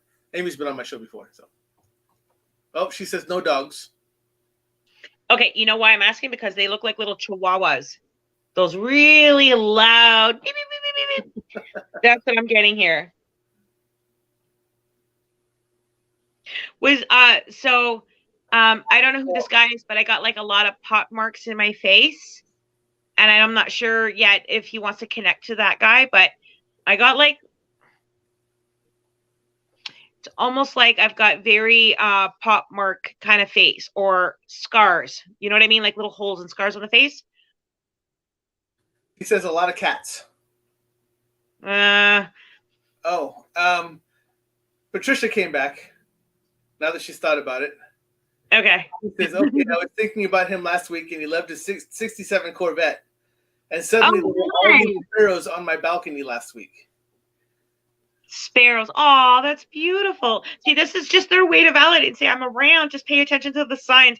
I know trust me, I'm with you. I really want the bigger signs. I want something that's going to smack dab and there's no ifs, ands, or but. It's a guarantee. You know what I mean? But when these messages come in, oftentimes they're the small little subtle things. They're the ones that happen where, you're thinking of your loved one and then this blue jay flies across the room and you're like, I wonder if that was them. And then, you'll have maybe 2 or 3 other things happen within the next short time. And you're always wondering, I think of them, this happens, but I don't know if that was them. And I know we'd rather have them come in and you can hear their voice in your ear going, hello, it's me. Right? Trust me, I get that. But it really is them when they're sending these little signs and symbols. It's just their way to say, hey, I'm around. If you were thinking of me and all of a sudden this bird shows up, or you find a feather, or, something like a song that I loved just turns on the radio all of a sudden. So Amy does say the scars on the face. She has a friend that was murdered about 30 years ago. Okay. Sorry, I'm just going to reconnect there because there is somebody that's here that's on to the side. I immediately get an SH name. Now, I know your name is Amy, but I feel like I want to say Sharon, Cheryl, Sharon, Shannon, SH name. There's an SH name I get to connect this with. And there is a celebration or birthday that's coming up as well for, I want to say end of December to January. There's like, again, that time frame. I got to talk about blowing out the candles, or this is going to be like celebrating, my 1-year anniversary or whatever. It's something to celebrate. She did say they never caught the person who did it. Okay. For those who are brave enough to come on, I have posted this out in the comments. This is my StreamYard link right here. So if you want to come on here, all you got to do is click on that link. It'll send you to the back room, and I can actually see you come in, and I can bring you on. So, sorry. Oh, the watch. Where's the watch? The guy with the big watch. It's a big, heavy watch. I'm dead serious. Like, he just flashed it to me. He goes, look at this Rolex. Look at this Rolex. Except I don't know if it's actually a Rolex. That might be just their symbol, but it's a big, clunky watch. He says Jimmy's sobriety will be 1 year on Christmas Eve. Yay! That's what we're going to talk about. That's what we're going to talk about. I feel like it's something to celebrate. It's coming up. Oh, okay. So with Jimmy's sobriety, was there like health concerns like not long after the road to recovery started? Because I feel like everything seemed fine, everything seemed healthy, and then once I started turning my life around, it's like all of a sudden I'm sick. I got a lot of little things going on, I got back pain out of nowhere. I'm starting to feel ill all the time. It's like all these little things are now starting to pop up. It's almost like you're telling your body, okay, it's time to get better. It's time to heal now. And like all this stuff is coming up. She says yes. Samantha, Sammy, S name. Who's the S name? It's female. They won't shut up. I'm sorry. Oh my God. You know what I keep hearing? Amy, Bobani, B5, Amy. She said blood clots in the kidneys. Okay. The person on the other side is singing that song, by the way. It's irritating. They're trying to tease and make fun of you. Oh, you know what he says, Amy? He says, I've been talking to her. And you know that movie Ghost, where the guy sits to the edge of the bed and he sings, oh, Henry VIII, I am. Yeah. This soul is doing that to Amy, going, Amy, Bobini, trying to get her attention. So she's got to pay. There's something about a cloth on the wall. So I don't know if she has actual curtains up or if somebody's room has like a sheet up or a fabric up and moving the fabric. And then there's teddy bears or stuffies in the closet or on the shelf by the closet, like teddy bears, stuffies. He goes, who puts glow lights on? Who does this purple light in the room? What are we, back in disco days, 1980s? She said she'll have to think on that one. No problem. But he's making fun of the color. Yes. There's something about colored lights in the room. And he's, what is this, disco days? You're back in the 80s? What's with the lights, man? You're going to find a lot of coins, by the way, Amy, talking about finding nickels, dimes, quarters, sometimes in the middle of the bed, on the floor, in the bathroom. She said she had purple lights in the bedroom. Yes. Hey, this isn't me. I'm just validating. I just answered the telephone call when it rang. That's all I do. What's with the watch? Like, we got to talk about this watch. Big, clunky jewelry. I want to know about the watch because I have huge monster watches that are huge. They're huge. They're called diesels. And they don't look normal on other people, but because I have such huge forearms and wrists, they look normal on me. And Amy does say she finds coins all the time. That ain't nothing. I gotta tell you right now, my husband, they call him lunchbox hands. He looks like Popeye. His forearm is as thick as my thigh. Yeah. And I'm like, bro, what the hell? Yeah, mine's not. Okay, really you two belong together. You're in a legion together. I swear to God. What cloth were you two cut from? Jeez. Right. Like, I tell him, could you like do this for me? And he got to be delicate. He goes to open it, it's like tear. Yeah. What are you doing? He goes, I don't know, man. I don't know my own strength. You know, lunchbox hands, big, huge. So Amy says, "Oh my God, my ex-father-in-law. He passed several years ago." Yay! Not yay to that. Yay for the validation. Thank you. Sorry, I just realized. Wait, that did not come out right. Hey, Nick, can you grab one of my large watches out of my watch case? One of my watch cases. I only have about 60 or 70 watches. So I have two, and both I had a Movado that was gifted to me. And then I had this other one that's I got gifted from an Oracle shop. They gave it to me as a gift. And both of them, like I had them only within months and they stopped working. And I keep replacing the battery, keeps breaking on me. I'm getting annoyed with this. So I don't wear it anymore. But I love wearing watches. It's like my jewelry, you know? That's what's funny is that I collect watches, but I don't wear them. I've stopped wearing them for some reason. And I just don't wear them anymore. But yeah, it's funny because Nikki's grabbing one. I can hear her. But it's funny because you're talking about it, and my watches are huge. They're not tiny. They look like I'm wearing a clock on my wrist. We'll see how big your watch is. Let's Nikki tell us. That's right. That's right. Terrible. It's a euphemism. Don't be so incorrigible. God. No, but what's your name, Mama Joe?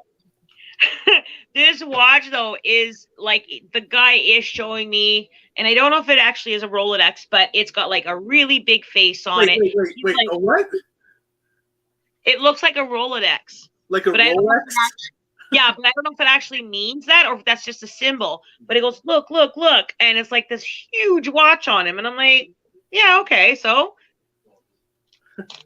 I don't know. Come on, Nicole, come show us how big his watch really is. That's right. So Amani, I don't know if you saw that, but Amani says she loves your name. So. Oh, thank you, Amani.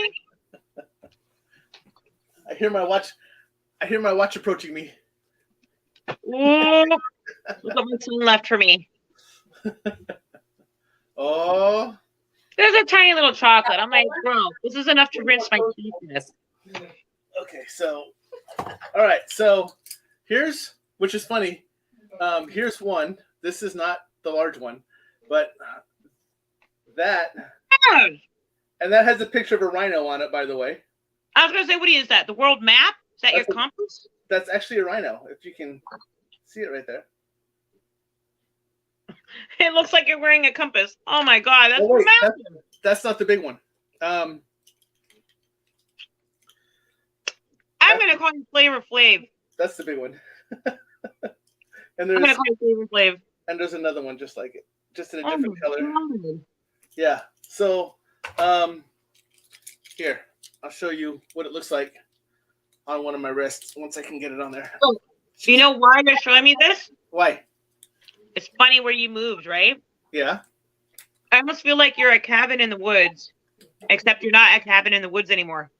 See, that's how big it is on my wrist. And it looked even bigger than that from when he was telling me. Yeah. So, why are they making me feel like your house that you're in now was once upon a time a cabin in the woods? I don't know. I'm on the water. Hello, you're on the water, cabin in the woods. Hello. And then a lot of the pictures I post have when I walk out in the morning, I'm taking pictures of all the trees across with the sunrises.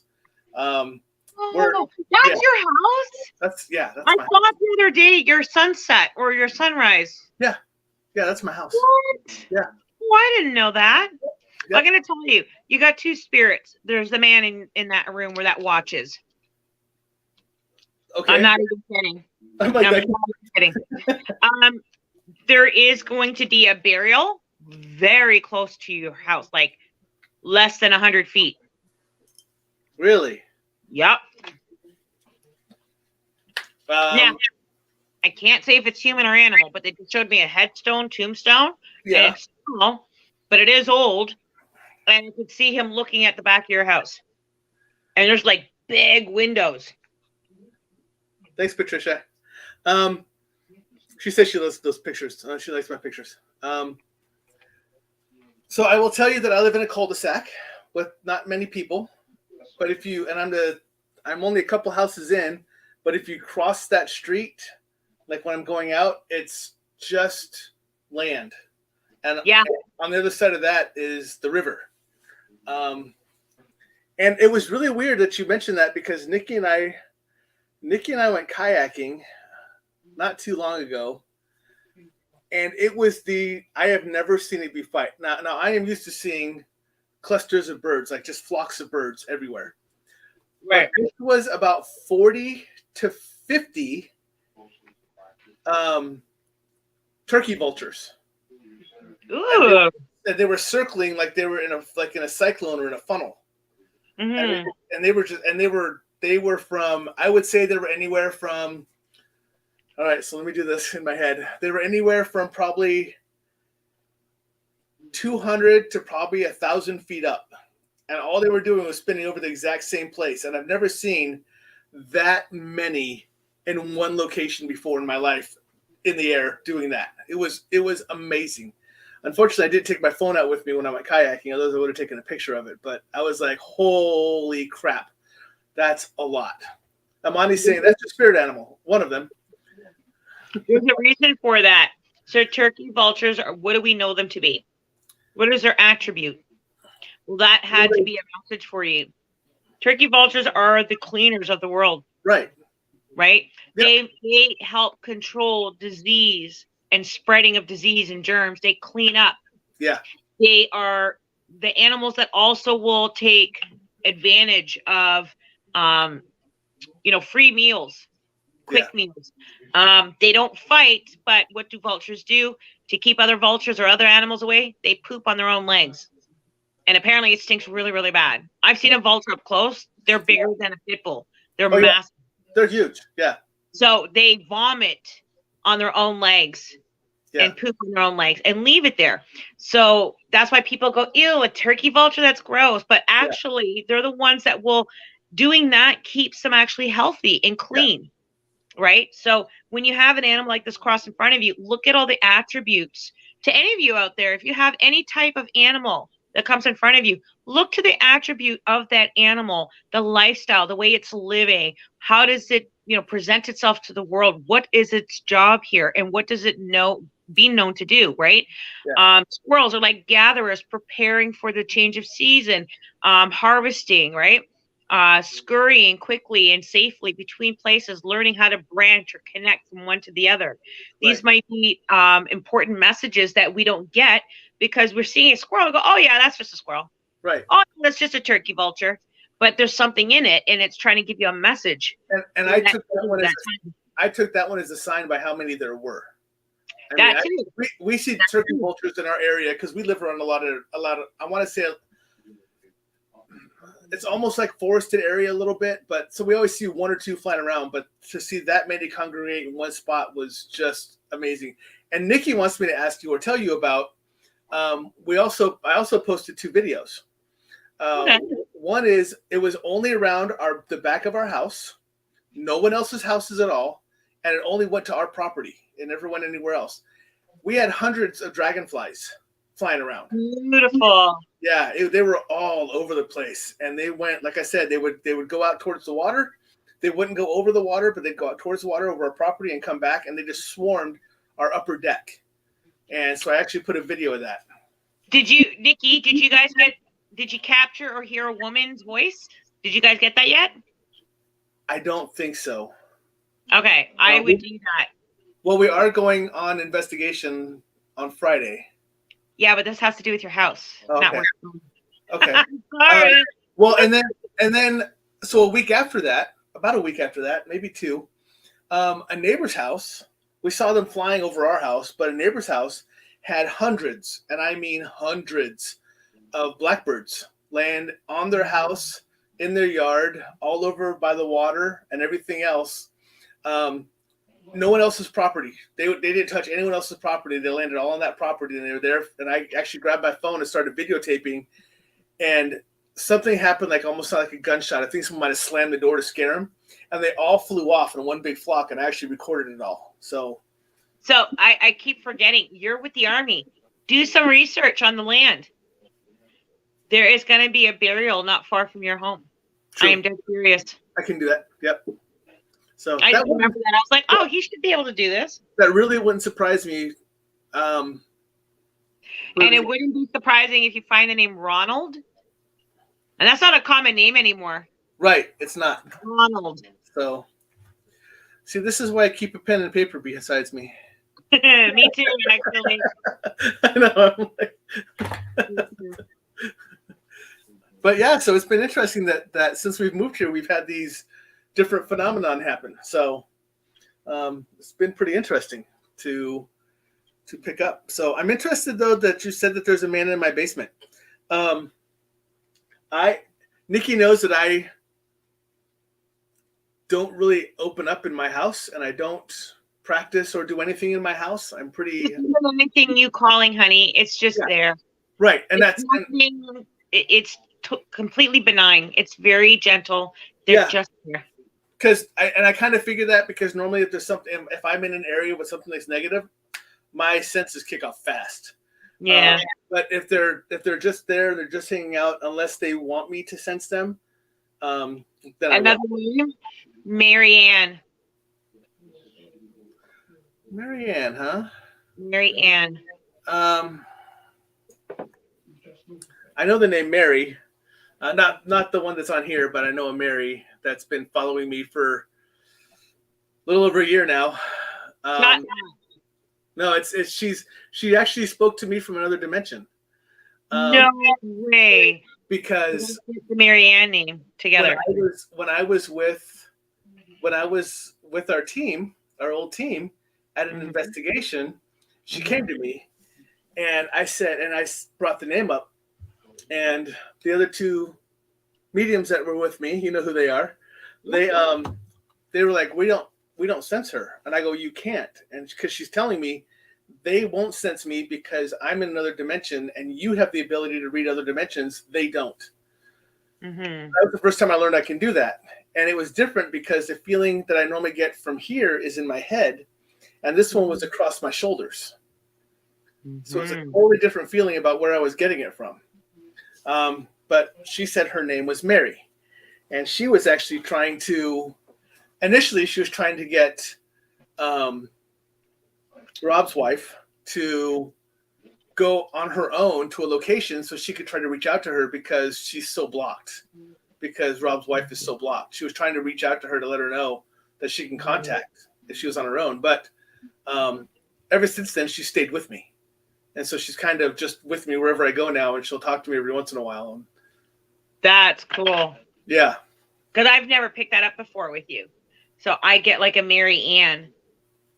Yeah. Pretty cool. At first, I thought I was getting Marjorie. Yeah. Because the way it says M-A-R, and then I saw the hanging letter like a G or a Y. Oh yeah. Hi, when you're writing it out and it's M-A-R-Y and the Y hangs low. Yeah.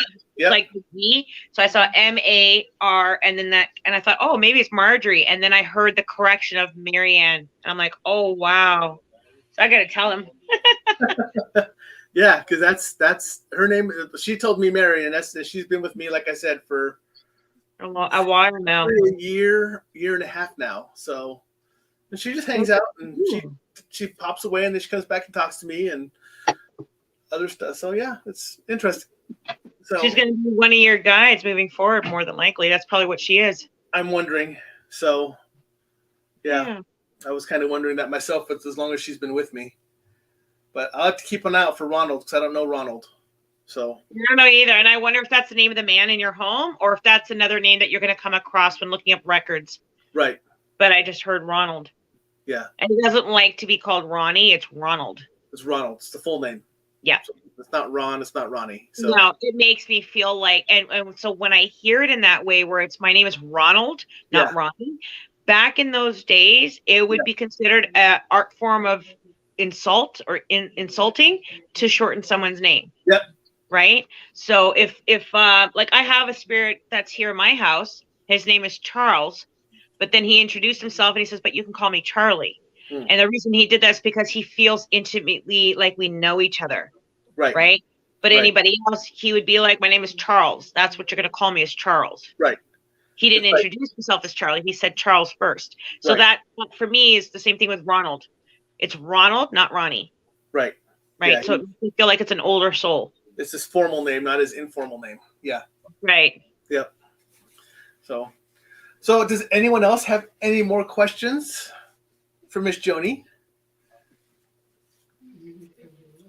We're coming up on like an hour and 45 minutes.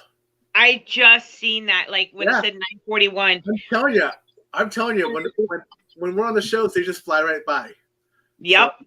And that's why I was like, I gotta have these little snacks. It's crunch, and I don't know if it's just me, but I was like, I need sugar or something because the energy, right? Yeah, Ajang says she likes to crunch too. Amani is asking, is there anyone with her? There's somebody with a car accident with your Amani, or to do with a vehicle, an accident.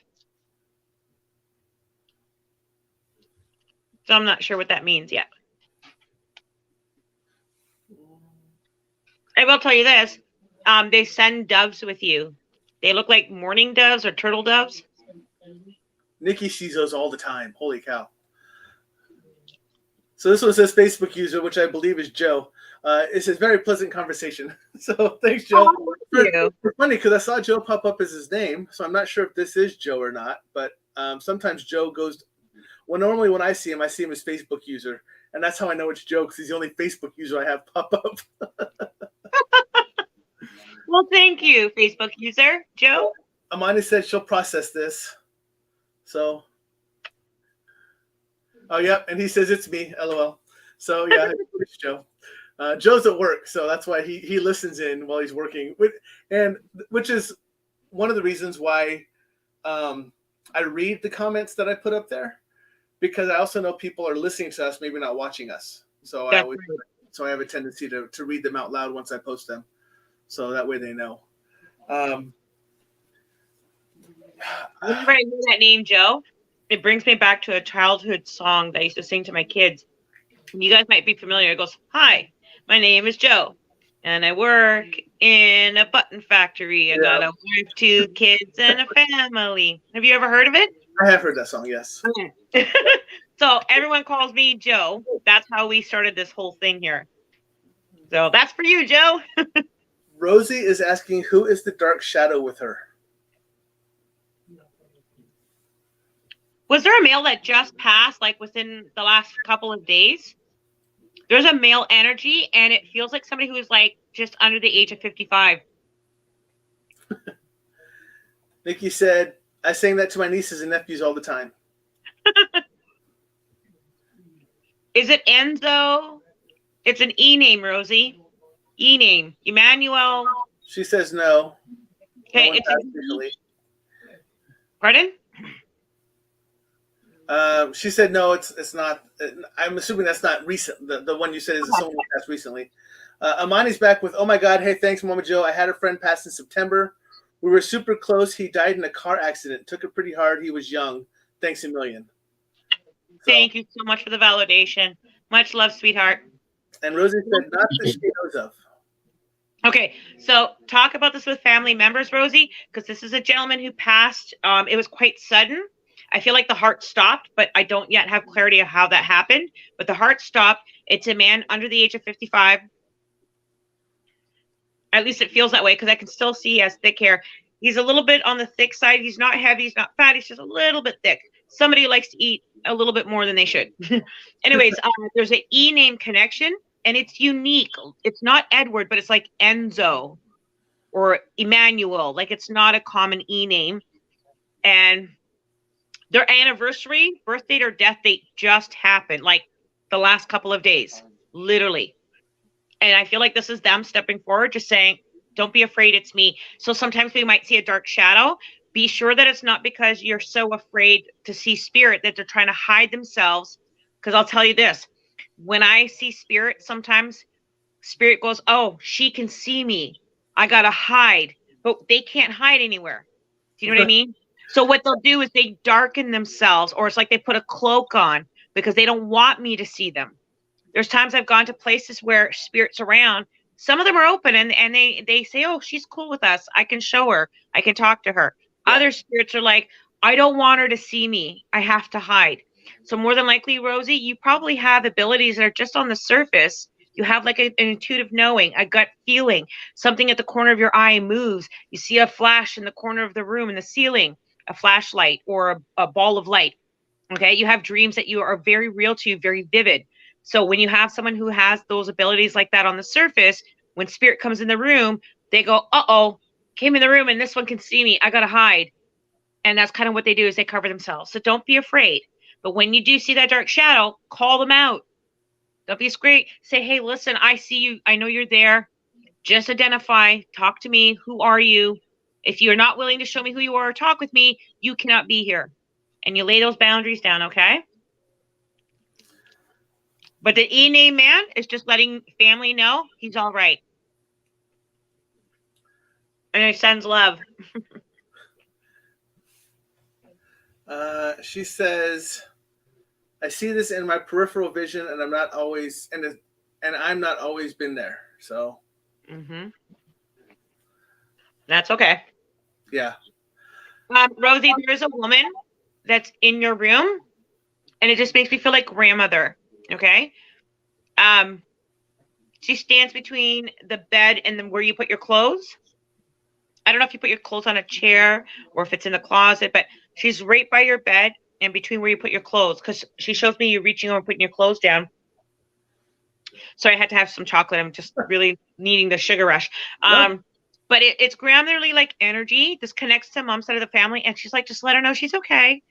It's okay. I'm just here to tuck you in at night, make sure you're okay.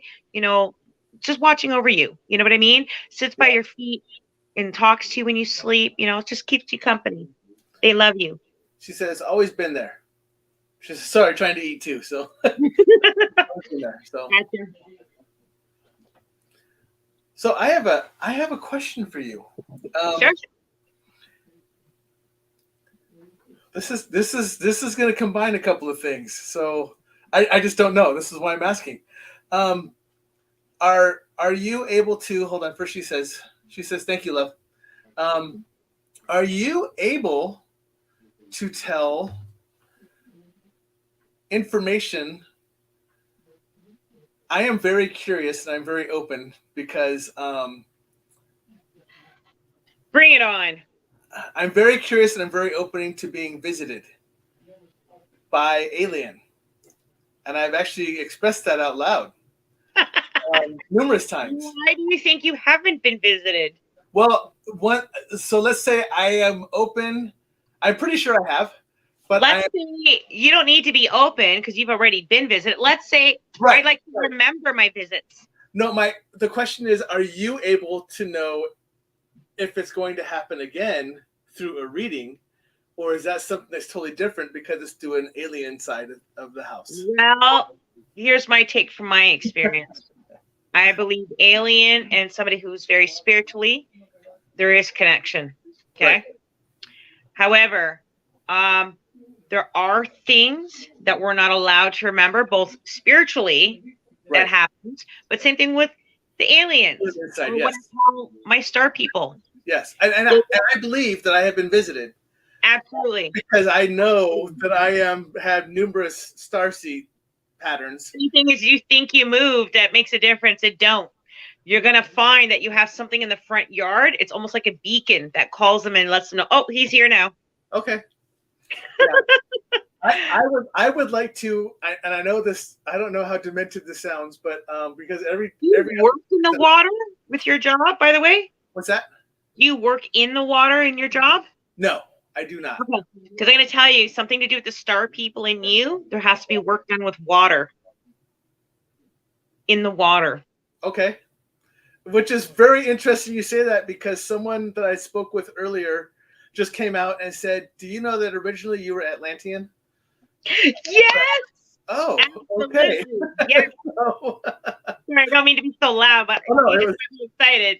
Yeah, that's kind of what I saw was Aquaman, but it's not supposed to be Aquaman. It's just representation of right. But that's funny because that was only 2 weeks ago that someone told me that. I'm thinking I'm just loving my Jason Moana. Maybe that's why he popped up, but no. But I was just having the conversation, and all of a sudden they were like, well, and they told me, they said, I know that you're Arcturian, I know that you're Pleiadian, I think you're Lyran, but you started as an Atlantean. And I was like, oh, interesting. Lyran. That one I can see definitely for you. Which one? Lyran. Lyran, yeah. Yes. Atlantean, I don't know. My freaking tie to lions.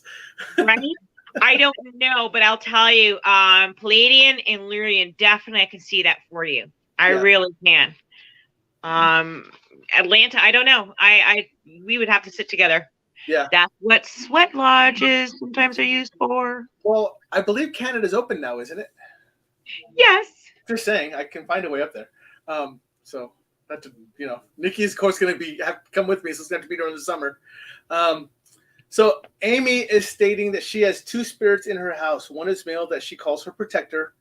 I actually saw him one night straightening out my bed covers. He was shocked when I saw him. Who do you think it is?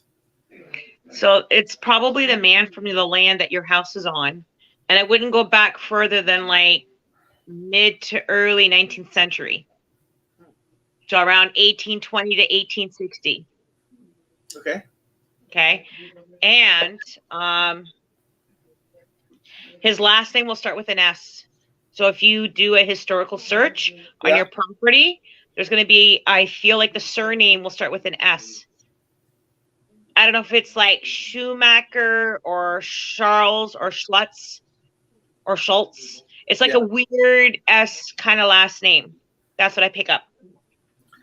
I have to share this with you because we haven't talked for a while. I went over to a person's house to help calm down an elemental, which was very interesting. But he was a skeptic. Oh, I love skeptics. And I'm like, well, the person in your basement, he goes, what? Because this was a different house. It was not his house. Yeah. So I said, the person in your basement, and I described the person to a T, and I gave him a name, and I told him what he did for a living. I don't know where it came from. It just came. It just, boop, tell him this. A voice in my head said, this is what you need to tell him. So I did. Yeah. Him, his wife, and his two kids did research and found the picture of the guy, and it was exactly how I described. It was what his job was, the time he was alive, and why he was there. So that is friggin' right. Have I ever showed you my Charlie and the picture I drew and the stuff I wrote down? It literally looked like I took a photograph of him from the early 1800s. So isn't it amazing when you get validated and you find like this person actually existed? And you're like, oh my God. That was such a cool thing. Yeah, he came in the next day and he was like,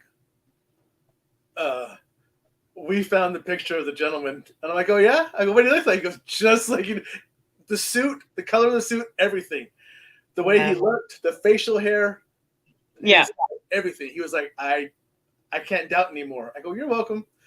He goes, nah, I'm a little worried. I go, he's not there to hurt you. He's just there because that was his property, and he's just living in the basement hanging out. So, okay, cool.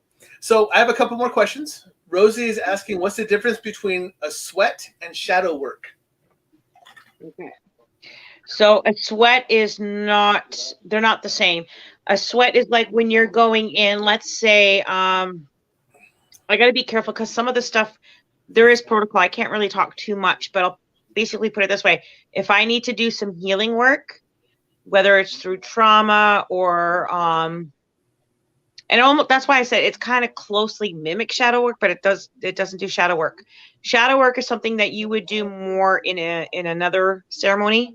It's called shaking teepee ceremony, and that might be something that I would do my shadow work in rather than a sweat. A sweat is somewhere where you're going to go in for healing, whether, let's say, I went through an abusive relationship, or I'm coming off of, I had addictions, for example, or I'm really trying to connect with my spirit, and my body is needing as well. So when you do a sweat, it's all of those things. It's the physical, the mental, the emotional, the spiritual. It's reaching into those for that purpose. Shadow work is more of you trying to connect with the spiritual side of things, and only really the spiritual. Do you know what I mean? So she says, with being Lakota Sioux, I want to sweat, but I'm kind of scared. Oh, when you go to do your sweat, everyone gets nervous. Even when I started, it is nervous. I don't know. I don't think that'll ever really completely go away, but when you go in, you have to have your intention set clearly. You know, what is the purpose of you going? Why are you doing this? You know what I mean? Make sure that when you're going in, not only do you discuss this with the person who is running the lodge, you make your intentions clear. You don't have to say it publicly out loud to anybody else, but you talk to that person one-on-one, the elder, and they'll better direct you, because each lodge keeper has protocols they follow, but they also have their lodge run.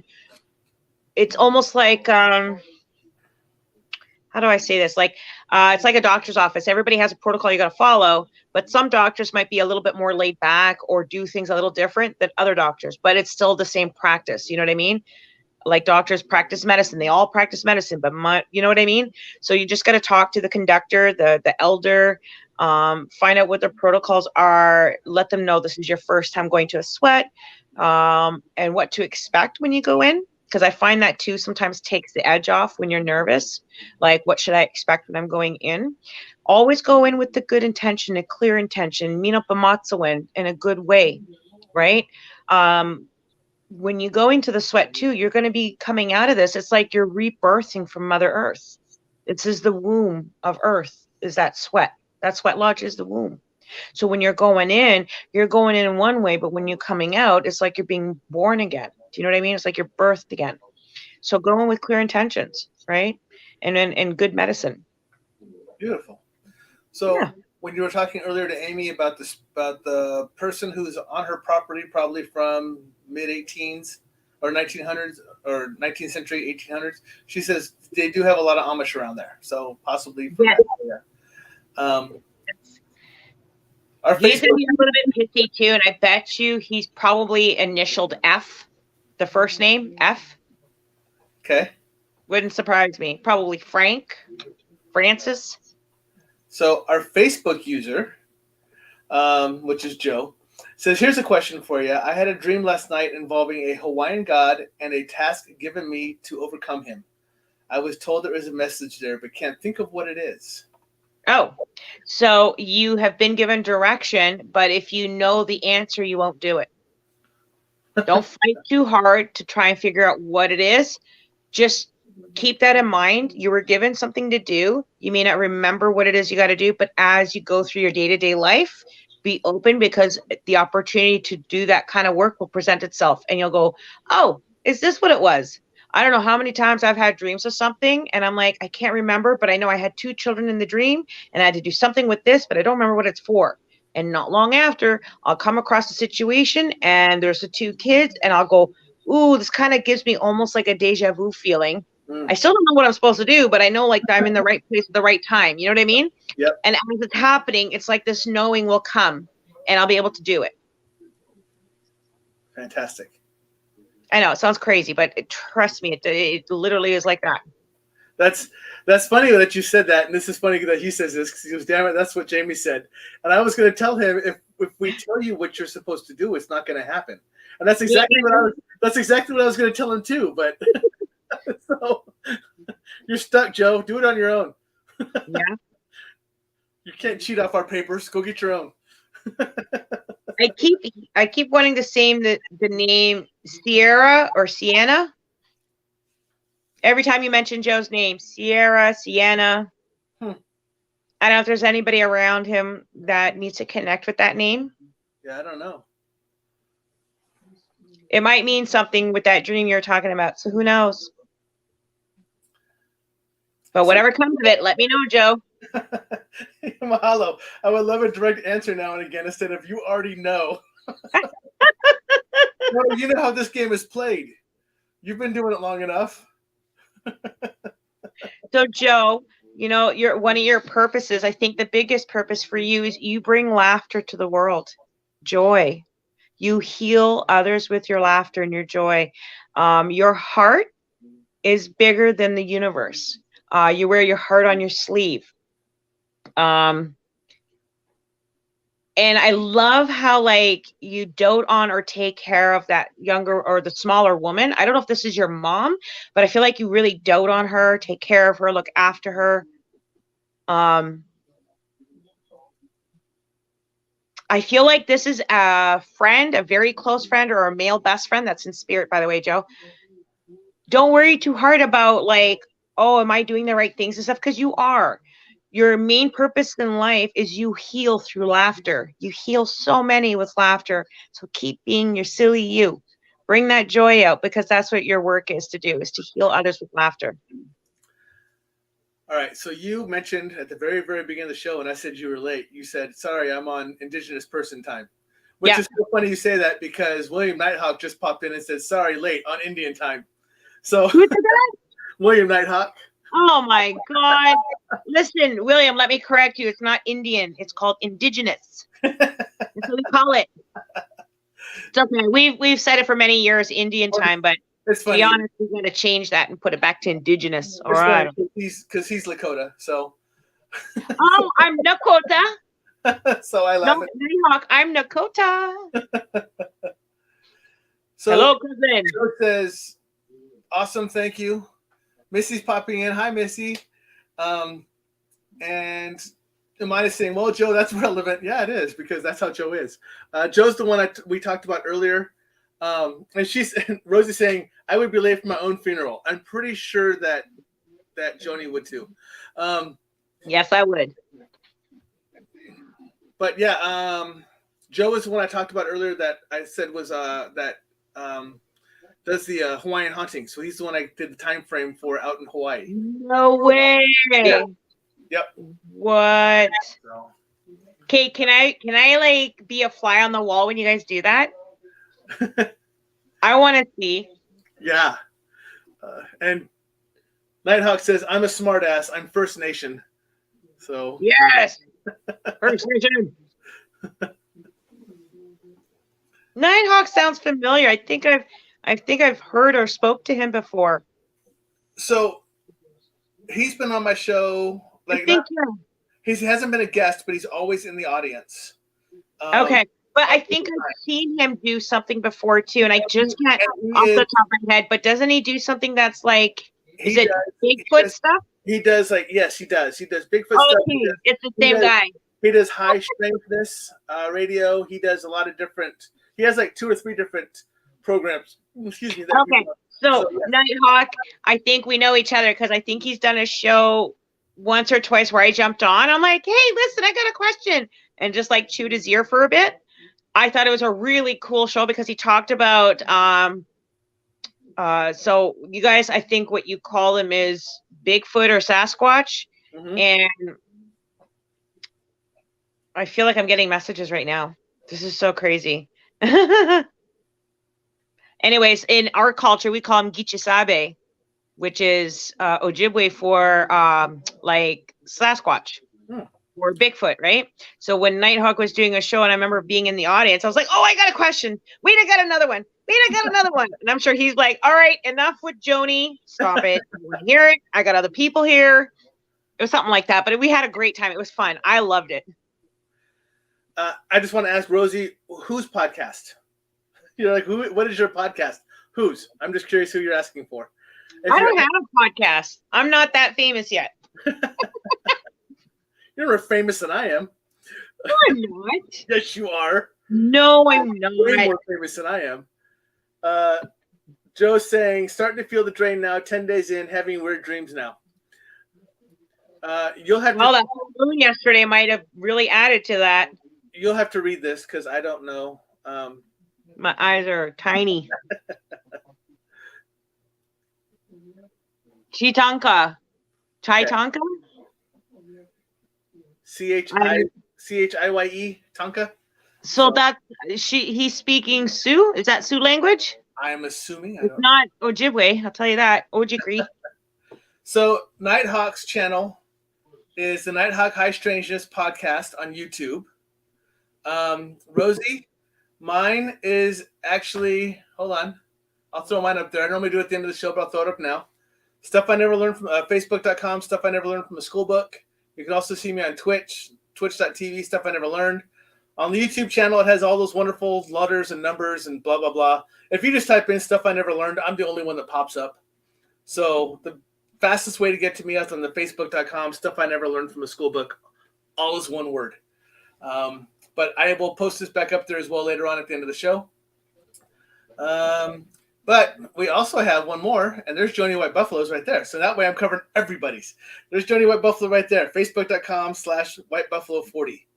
Yeah, just go to Facebook and type in Joannie White Buffalo. You'll see a picture of me in black and white with these like rainbow splotches around my face. If you actually looked at the advertisement I posted, you will see that picture. So yeah. Hey, I don't take pictures very good. Now was a good picture day, and I happened to I'm so grateful. My daughter and them like, Mom, don't move. You look, let me get a picture. And I was like, oh my God, I actually look good. That looks good. So that's been my forever picture. Don't come for me, but that's just the way it is. William said that means big brother. Oh, big brother. Okay. And it was in what, Sioux language? He didn't say. He will. So Joe is saying that his October thing is an hour of ghost stories a night this year at a very haunted location. And he has been telling stories in a haunted forest 31 nights in a row, so it's wearing on him. Oh, wow. And you are more than welcome, Rosie. So. Okay. About that time. I'm getting myself tired too. And I was about to wrap it up right now too. So, anyways, again, as always, I love talking to you and I love seeing you. Well, thank you. I love talking to you too. So everyone make sure, because I'm going to throw this up one more time. Go back out there. Right there. Facebook.com/WhiteBuffalo40. Follow, like, share, all that wonderful stuff. I'm telling you, if you watch her when she does her live shows, they're amazing. Thank you. I'm on every Saturday, 10:30 p.m. Eastern Standard Time. Yes. Even though right now you're in Eastern Daylight Time, but it's still the same time. So thank Always Tommy. Gotta be that poking bear. Don't poke the bear. I have to. Oh yeah. Really? That's just you. You wouldn't be that way without it. Oh wait, really, my mentor? So I'm gonna kick you. Stop it. Oh wait, we can't say that because apparently when I said that as a joke last time, Facebook blocked you for 2 days. That's right. I was like, really? You totally mistook the content of that statement. Like, oh my God. So I want you to be here for the good night. So Melody Chang saying good night. That was awesome. Good night. He's wishing you all the best. Thanks, Tom and Mama Joe. Thank you. You were called Nakota, my friend, not Sue. Okay, let's Amy saying great show. Did I say Sue? I meant to say Nakota. I'm so sorry. Yeah, you said Sue. Oh God. Mary is saying thank you so much. Great talk. Oh, Nikki's down here right now. She's like, thank you. Guys are on TikTok. I'm on TikTok. I am. I'm not. Oh wait, I might be. I don't do shows on TikTok, but I have a TikTok page and I share all my funny memes. Oh no, I don't think I have a TikTok. I have an Instagram and a Twitch and all that wonderful stuff. I don't think I'm on TikTok. Mahalo, much love. Thanks, Joe.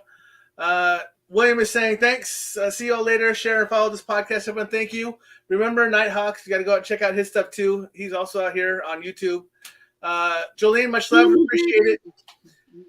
Other than that, Nighthawk, I just want to say Chimegwech means thank you very much in Ojibway Cree.